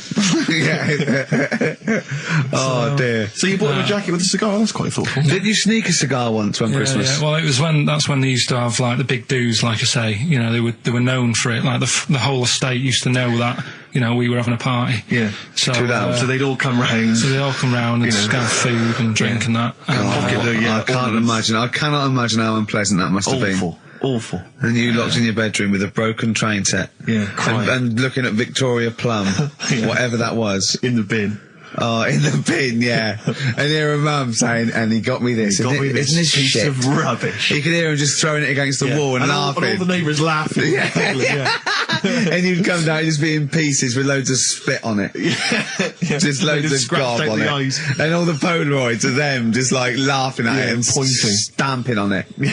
All right. flooding back. But no, I used to get up in the morning and then like they'd still sort of all be there asleep on the floor and on the sofa. Oh, that's awful. Oh. That's terrible. Christmas is surely the one day a year which is a family thing. It's for the kids. They're the ones that was Boxing Day. Well, I know. Oh, that's all right. It's over. Yeah. Back on the bike. All right. Who's going to pay for this? What, me? Yes, Karl. You're doing 2 rounds today. Yeah, what's your paper round supporting the entire family? Yeah. No, so I used to get up and like go downstairs and they'd be asleep, so I'd be mooching about trying to find like another present that's still working. I love the idea that these people from the estate had like squashed his presents. So I found a cigar that had been sort of lit up and then put out, so I thought, I'll have a go at that. I went outside and had a go, and that's the last time I smoked. Right. I tried it, I thought, I don't like that. I love the fact that he does everything once. Yeah. In his life, it's a line of, I've done everything once. I don't need to do it again. Oh, dear. You know, I've said in the past to you, Rick, that my grandparents, so I love them dearly, but it's like, for the last 30 years, they've been waiting to die. I know, It's like they just sort of, it's like, you know, the novelty wore off of life. Life in the 50s. Yeah, they got kind of bored of it. Life, in the 40s, it was brilliant. All sat around the old Joanna's, the Bonds Trail, singing. They loved that. The 50s, you know, that was great as well, because that was the post-war years. It was, it was a bit tight in the pocket, but it was alright. Everyone pulled together. And then the 60s came along, all the crazy music, the funny hair. Let's stay in bed. Exactly. They basically stayed in bed. And it was one Christmas when my grandmother said to my dad, what do you like for Christmas? What do you fancy for Christmas? And this must have been, I don't know, 20 years ago. She said, what do you fancy for Christmas, Ron? And he went, well, you know, I could do with a nice big kind of warm winter overcoat. She said, don't worry about that. She said, don't worry about that, because your father will be dead soon. It's right, you can have his. Meaning my granddad. Well, to be honest with you, my father's still waiting. Which is good news. Good news for my grandfather. Less good news for my dad. He's freezing. He's freezing. Oh, he finds out, how is he today? He's fine. You go, okay. Oh, I'm freezing. It is it's such a weird mindset, that. I think that, to me, is what sums up people from that older generation, the 40s and 50s. And it seems to me that you've got that kind of mindset. It's like you were born in the 30s. And whenever you talk of your childhood, it's like you had, like, a baked potato to take to school. And a hoop and a stick as a Christmas gift. Teenage Fan Club from the XFM Christmas album, and that's Christmas Eve. Their guitar sounds are just brilliant. They're just always so nice. All right, Carl, do you like that? Do you like Teenage Fan Club? Yeah, they're good. Carl, I feel like you've never kind of enjoyed the wonder of Christmas. I can't ever get the sense, maybe except when you were very, very young, you know, that kind of bright-eyed, you know, thinking of Santa, you know, kind of landing on the roof and coming down the chimney and drinking the sherry or whatever. So I like the idea of it, right? Sure. The sort of, you know, I used to get a couple of annuals every year, you know. Yeah, so do I, yeah. And I was allowed to open one on Christmas Eve. Oh, that's brilliant. So they could throw it on the fire. I think It is so have a quick skim through, do the word search right. Yeah. I think that's to light a cigar off the cooker. Oh. Well, anyway, listen, a good friend of ours, Ross Noble, the comedian, brilliant, he gave me this picture, Carl, which he's got from a magazine. He loves you. And I have to say, I think this... I just looked at it then. Obviously, it's not going to mean much to the listener. Oh, this is self-indulgent. It is currently available. I think it's in the current edition of Bizarre magazine, so you might want to buy that. It's not horrible, though, is it? There's a certain grotesqueness about it. Oh, it's a deformed person, isn't it? Well, to a degree, but I think what it's going to do for Carl is give him, I think for you and I, Rick, we're going to see his face light up, brighten up, like opening a wonderful Christmas gift. Oh, you know what? I think I've seen this. Is this the one with the kid with the big head? I'll be honest with you, Carl, it is. Have you seen it already? Yeah. Let me just show it to you again so you can kind of load it again. I haven't seen it. It's like... yeah. We shouldn't be laughing at that. No, but that is like the kid who I went to school with. That is the same. That can't be the same. So do you recognise him? Seriously, that is the same thing he had. I mean, I have to say, it does look like it's been computer generated. It's so odd. Yeah. But look at the child's face. I know. Look at his reaction. Don't take another photo of me. I'm not sure this is right. No, well, the thing is, right, you were just saying about what are you, about Christmas. That's the funny thing, right? Because in our house, there's no one who's religious, right? No. My dad got annoyed when I went to church that day. He was like, what are you doing that for? Of course. I went to see a gig in Liverpool. Remember the band The Christians? Yeah. He thought I'd join some club. Yeah. I said, I've been to see The Christians. He was saying to me, man, what's he doing going out with them? Yeah. And then the other thing is, because I'm not christened or anything, my mum used to say to me, don't tell anyone that, because there's witches and stuff. I want to go back and see his upbringing. I just want to go back and see him at 7. One day in the life of Carl, age 7. Just to have 3 ghosts visit him tonight. And take him back through time. But we could go with him. We can be some of the ghosts. Yeah, the ghosts of Christmas past. Remember this? That's incredible. Because there's witches. Don't tell what. Just say so she wasn't Christian, but she thought maybe someone could take your soul because you weren't christened. It's like there's cults and that, isn't they? And if they find out you're not christened, then right. I don't think they care. I don't think a lot of cults care. Well, but what can they do if you're not Christian? I don't know. I just said all right because then through that time there must have been a time when. But hold on, now they know. Yeah, but I'm older now, so I'm all right. She used to worry about me playing out on the street. Oh, she was worried about whether you were naive and stupid and easily led. Well, yeah. No, good point. No, you're right now, yeah. So, yeah, good. Rockbusters. Rockbusters. But tell the prizes, Steve. Yeah, we have Christmas gifts. This is Christmas gifts. I don't know if you'll receive them in time to actually pass them off as gifts. I wonder if I can tell that Ross Noble story that he told us. I don't know. We'll have to discuss that when the record's playing. Okay, all right. Okay, so you heard a track from it just then. This is the XFM Christmas album. I think that's been knocking around here in the office for years, hasn't it, Carl? Or is it new this year? It was brought out about 2 years ago, Okay. but Christmas songs are... Christmas songs. Yeah, it's not bad. There's Scott bands on there, like the Dandy Warhols, the Webb Brothers are on there, Drugstore, Bell and Sebastian, Flaming Lips, all sorts. So we've got that to give away. We've also got this Smashing Pumpkins compilation, which we've seen, again, that seems to be knocking around for weeks. Another one of those 50 years of the greatest hit singles. I don't know, Culture Club's on there, Queen, obviously, I've just Lennon. seen the cult film. Yeah, the cult film will come back to you shortly. This, I think, is one of the most exciting gifts. If you have a video player and you want to get trim, then surely Big Brother 3 champion Kate Lawler and her cardio combat video, in which I think she uses kind of, I don't know, military kickboxing training to get you trim and taut, and looking as good as her. then you can get that as well. We've also got a exclusive 7-inch single from the White Stripes, a kind of Christmas single. Is that from them? Yeah. That must be quite rare. That's probably the only thing. That is rare. That is worth something. And the current Badly Drawn Boy album, Have You Fed the Fish, which I think is slightly mediocre. They've gone up, actually. I think that the level of prices there has gone up. Not a bad selection, but here is the big movie. And actually, I have to say, this is not a bad one. It's not. Again, it's not terrible at all. It could be worse. It's James Caan in the original Rollerball, not the disastrous remake that came out recently, but the DVD version of Rollerball. So that's there as well. So something fairly interesting. That's worth winning. Right, come on then. Let's do Rockbuster. Well, will we play a song to give people time to get a pen and paper and that? Yeah. So we're doing it next. Yeah. Vines was Jackson on XFM 104.9, and Ricky Gervais with me, Steve Merchant, and Karl Pilkington, the man of the moment, with his Rockbusters coming your way with all those great prizes. Yeah.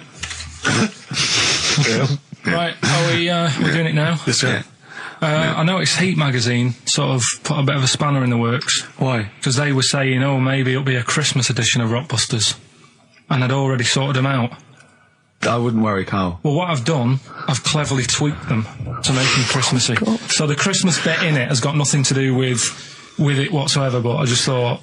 So you mean the clues have a Christmas element? Well, yeah. But it's nothing to do with the answer. It's nothing to do with the answer. Right. So why don't you just ask the normal ones and I'll ring a bell. I'll shake some bells. Well, it's the equivalent of that, but in sort of speech. Right? Brilliant. So the first one, there's a load of letters there asking for advice. Put them on Claire's desk. And have a good Christmas.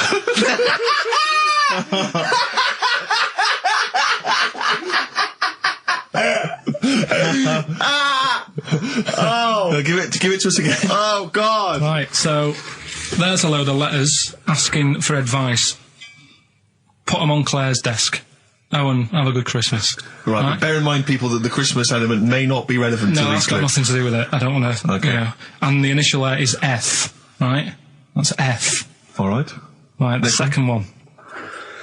Ask your mum if you should, after you've wrapped the presents. Right, so ask your mum if you should. Ask your mum if you should, after you've wrapped the presents. That's S. S. All right. Okay. And the last one, a couple of people were arguing in the supermarket at the fruit and veg counter, but it's busy in there because it's Christmas. That's probably what brought it on. So that's B. Right? B. Oh, God. So they're the three. Will I just recap? Yes, please. Yeah. I have no idea. so I the can't first even... one. I don't know what to start thinking. Right, there's a load of letters there asking for advice. Put them on Claire's desk. Have a good Christmas. Have a good Christmas. Second one, ask your mum if you should.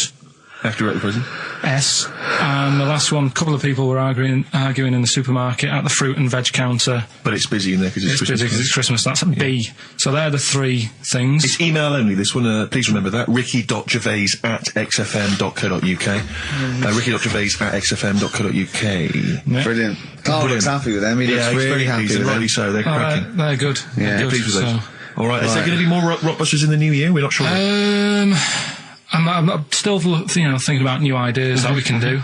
Okay. Are we starting Ridiculous today? Have you done Couldn't be anything? bothered. Couldn't be bothered. Couldn't be hard. Look forward to Ricky Dickless. He's worried about... He nearly said asked, and he just stopped. Because he's worried, because he's the producer. Yeah, well, I've got to set a standard. Oh, dear. Carl, you have, mate. You have.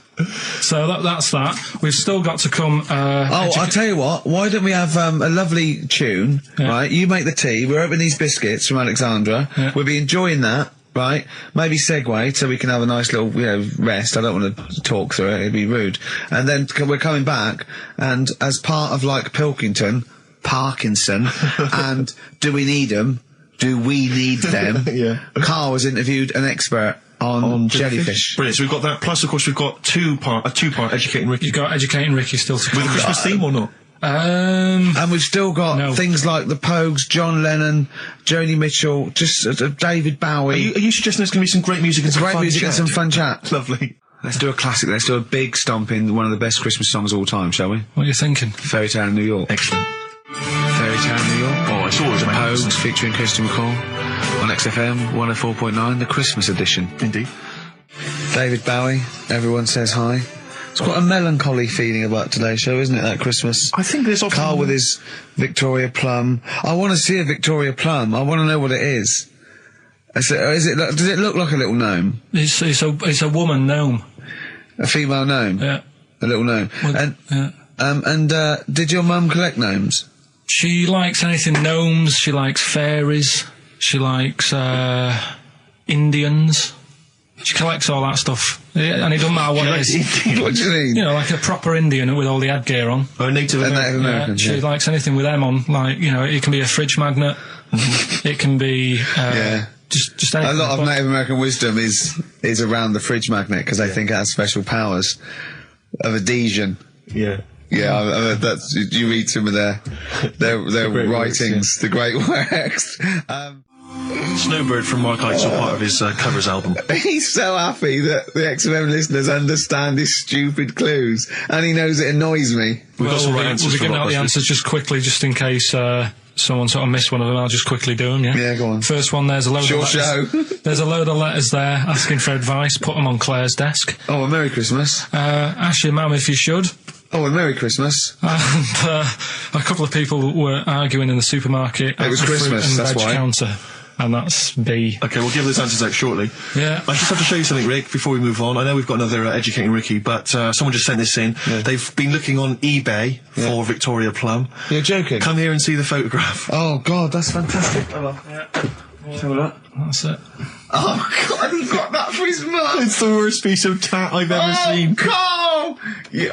Carl. Imagine how... Oh, gutted. Carl. Imagine how... Look, think of him now, right? There it is. That's the worst thing I've ever seen. I tell you, it looks like a Diddy man gone wrong. It looks like a Diddy man prostitute. That is... Is that the one, Carl? Well, it was a different colour. It had a yellow at mine. No, but look, how do they get... Tell them they go into eBay. So you need to log on to ebay.co.uk. I'm sure you've used it before. It's the online marketplace, ebay.co.uk. And if you type in Victoria Plum, I'm assuming that you can track this down. That's amazing. It's the worst piece of rubbish I've ever just think seen. how cute he was as a kid, though, doing that. Just think of him, just going... just seeing that and thinking, she likes gnomes! It's the worst thing I've ever seen! I mean, to be fair, I don't know what her prize collection of gnomes looks like, but I can't imagine they're much better than that. I mean, gnomes are a fairly grotesque thing. But certainly your mum's taste and discretion is... Did you have those houses on your estate? You'd go in there and it was just loads of those dolls still in their packaging all around the room. And sort of like one of those homes that keeps the sort of packaging on the three-piece suite. Why don't you buy another one for her for Christmas? Yeah. It's $3.99. It looks, but that's £2.49 because that was $3.99.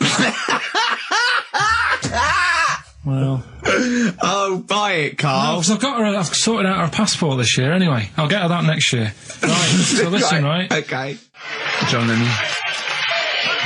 Happy Christmas. War's over and all that. Indeed. Yeah. Brilliant tune. Great tune. And I've had a great time. Merry Christmas, everybody. I hope we haven't offended you by some of Carl's rantings. Just think of what he's gone through in his life. That Victoria Plum incident. Carl, I've got a little gift for you here before we go. Oh, you're joking. I haven't got you anything. Well, no, you haven't got your girlfriend anything. I wasn't expecting much. It's not exciting, but it's worth taking. In fact, why don't you just re-gift that straight away? It's alright, cheers for that. It hasn't even looked at it. Champagne. That's not the champagne we got free from the BBC, is it? It's not actually, no, Rick, because that is far too good for the likes of Carl. Oh, right. And I wasn't going to give it to me. You wouldn't appreciate it. That's just sparkling wine. Oh, brilliant. Oh, I love that. Yeah, he doesn't know the difference. I'm seeing Carl on Christmas Day, because he's around Christmas Day in London, so I'll get a little gift then, Carl. Alright. That'd be good, wouldn't it? It'd be a nice little... Okay, answers. We must give the answers. You would have to go to bed at 6, though, so we can play. Right, here's the last clues of the year. You had... There's a load of letters there asking for advice. Put them on Claire's desk. That was F. That was for foreigner. For Rayner. I don't know what you mean. Claire Rayner. She took advice. She gave people advice. So that's a foreigner. That is shit. Right. I'm sorry. That might be Christmas. That is absolute garbage. A lot of people got the right answer. I know. Well, that annoys me even more. Number 2. The second one, ask your mum. Foreigner. Yeah. Foreigner. Second one, ask your mum if you should. That was S. That was Shalimar. Shalimar. Right? No, bizarrely, what was the clue there? Ask your mum if you should. Now, we got a lot of people saying Smashing Pumpkins as the answer to that. But I don't know who's saying that today, Mum. Smashing Pumpkins. Merry Christmas, Mum. Smashing Thanks Pumpkins. very much. Nice bollocks. Yeah, exactly. Oh, that's great. That's great. Right. Smashing Pumpkins. Your dad bought for me for Christmas. Yeah. And the last one, Lovely plums. What, my Victorians? Oh, God. right, we've got to wrap it up. Come on, then. A couple of people were arguing in the supermarket at the fruit and veg counter. That was B, that was Banana Drama. They were like having an argument. What do you mean Banana Drama? What, no, wait. What group is Banana Drama? What group is Banana Drama? So- You're a fool. You're a twat. Well, you say that, but you accuse Carl of that. You're also accusing lots of the listeners, including the winner, Nicola Rogers of London, and she wins those great prizes, and she got them bang on. So Banana Drama. So, can we finish there now? Yeah. Yeah, What do you mean? What do you mean? Can we finish there now? Just play the ads and go. What? No, what are you talking about? We're going to play Jerry Jerry River River. all Play day. that then. Goodness me, Carl, look at you. We haven't got time. Merry Christmas, Carl. Merry Yeah, Christmas. cheers. Carl. Enjoy the show. Let's give him a little kiss. Oh, little kiss. Oh, no, I can't. With tongues, it's Christmas. No, don't. Stop messing about. Get up! The featured film's not bad, I have to say, actually. You've excelled yourself there. Again, it's just one of those things where I think, what kind of XFM listener would want this particular goodie bag? I know before Christmas, Carl, you explained that the Look reason at we were Carl's giving away... face, he's disgusted, because he just said, I do a lot of work to get these prizes. And I went, no you didn't, I saw you. He went over to a drawer and went, I'll give that one, and that one. That's what work you put in. You nicked some, there's about 12 Jerry Halliwell videos, one of which we're giving away. It's Rick, you've given it away. Oh no. Yeah, if you'd like Jerry Halliwell's Body Yoga DVD, then, you know, that's one of the treats you can win. But it does, like, if you remember before Christmas, he said that he was giving away a kind of bumper pack of gifts that you might want to wrap up and give to one various for people. Uncle, one for Uncle, yeah. one for Auntie. But obviously Christmas has passed, so I don't know really what your excuse is this time. You eat a lot over Christmas, don't you? Get a bit fat. Fair point. Yeah. So, Jerry Body Yoga is one of them. The recent, on DVD, the recent series of Wiedersehen Pet. Yeah, I think that reaction. Could you give me that reaction again? Well, Rick? no, just give me that reaction again. No, Yeah, brilliant. And actually, I have to say, this isn't bad at all. This is the very best of the Stone Roses CD. Well, you can't knock that. which, You can't knock in fact, that. I'll tell you what, we should play Elephant Stone at some point. Yeah, today, 'cause it's we'll going have that. Go on. Madness. I think this is actually tunes from them and not from the musical, although it is tied into the He musical. went to see that musical. Really? Yeah, on New Year's, you know what it's like on New Year's Day, there's nothing to do. Sure. So I you took go and see Suzanne some out. people doing Madness songs. No, I took Suzanne out for a walk, right? Yeah. Went round Covent Garden, Right. past the place where it was on. The stage door was open, you snuck in. Well, I said Madness are all right. And because when you think about it, Madness songs are quite sort of musical anyway, aren't they? So you can't... They're quite musical. Do you know what I mean? They sort He of... means they're Oh, like I a see, right, they're musical, like- yeah. like a musical. Knees Up Mother Brown. I thought it was all right, enjoyed it. Blur the musical would be good, wouldn't it? Blur the musical would be excellent. Yeah, a little Cockney so Sparrow. what, you bought tickets there and then and just went in? They're not selling, are they? It was fairly quiet because Oh. we only paid the lower price and we got upgraded for free. Nice.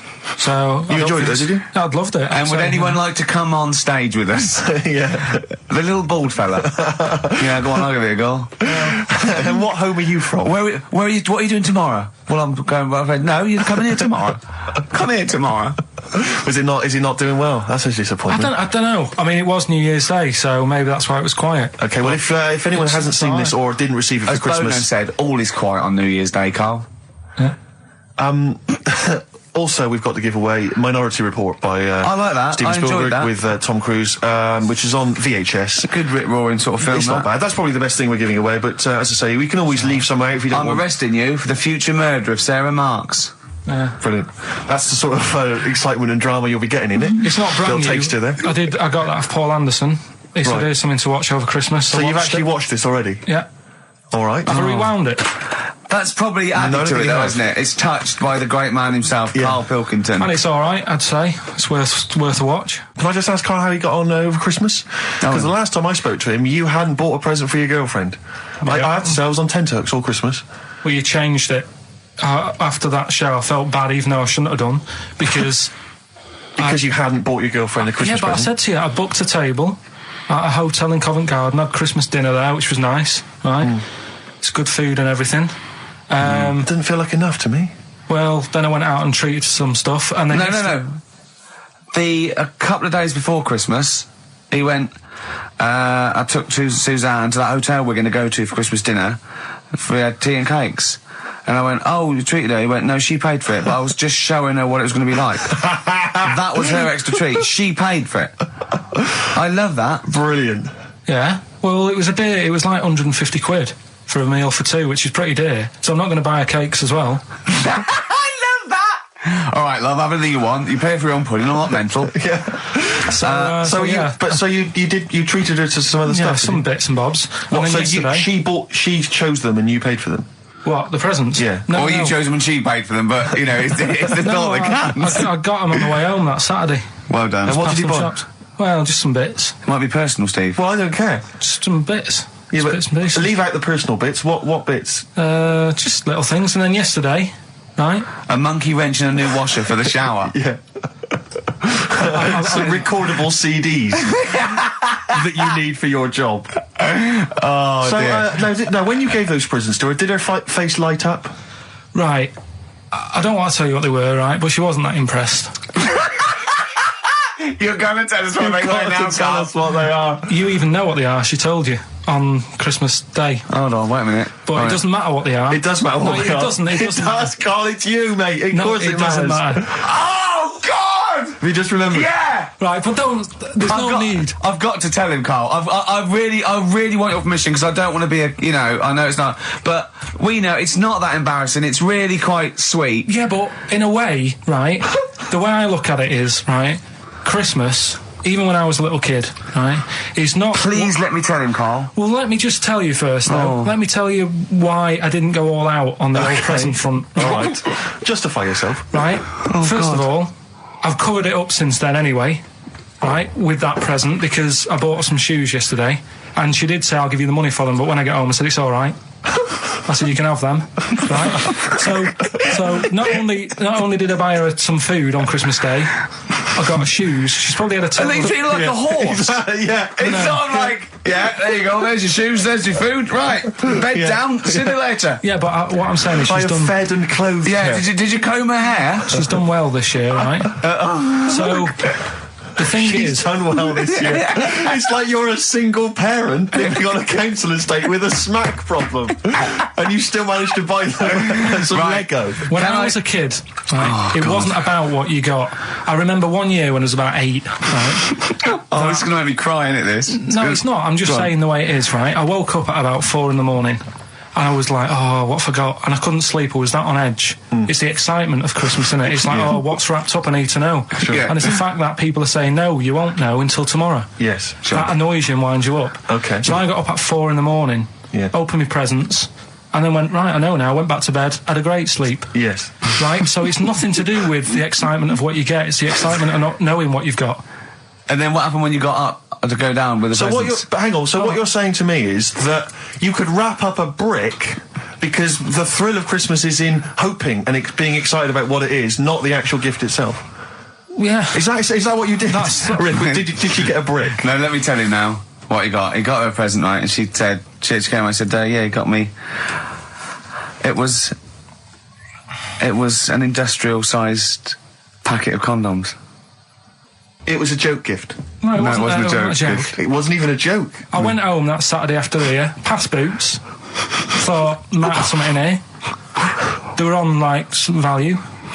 Right, you passed the Were makeup. they used? You Right, but passed anyway. the makeup. You passed all the other. Past the feminine makeup, stuff. past the lovely vanity cases. Yeah. The foot spas. Exactly, Yeah, the yeah. bathroom Oh, hold products. on. How much are these, love, for 100? Yeah. $4.99. Yeah. Do I get them reduced if I buy in bulk? So how many did you buy? What was it? I don't know, probably about 100. Right, okay. And is she allowed to use those with anyone?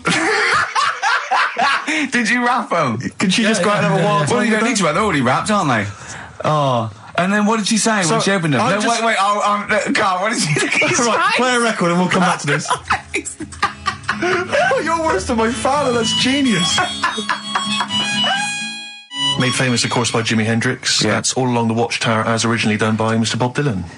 On XFM 104.9. So, Carl, just take us through the moment where you gave this gift. Firstly, So you went into Boots, right? You thought, all right, 100 condoms. Brilliant. Okay. Did you wrap it I up? don't know if it was 100, probably 80. Right, okay, yeah. Right. You don't want to go mad, do you? Wrap them up. I'm just resting easy knowing that he's not trying to breed. Right. No. Yeah. So I got her them. I got her Grease on DVD because she's always watching that. Yeah. Right. Yeah. So just think of when her mum said, what did Carl get you? Some condoms and grease. I was to say, I'm glad he said on DVD. And, she was surprised anyway, right? Because yeah, I bet she was. no, when she got she was thinking like jewellery. no, right? That showed her. That surprised you, hasn't it? All right. So hang on, wait a minute. You thought it was a holiday, didn't you? Yeah, look at your face. You don't know me at all. So hang on. So did you give these on Christmas Day? Right. What happened is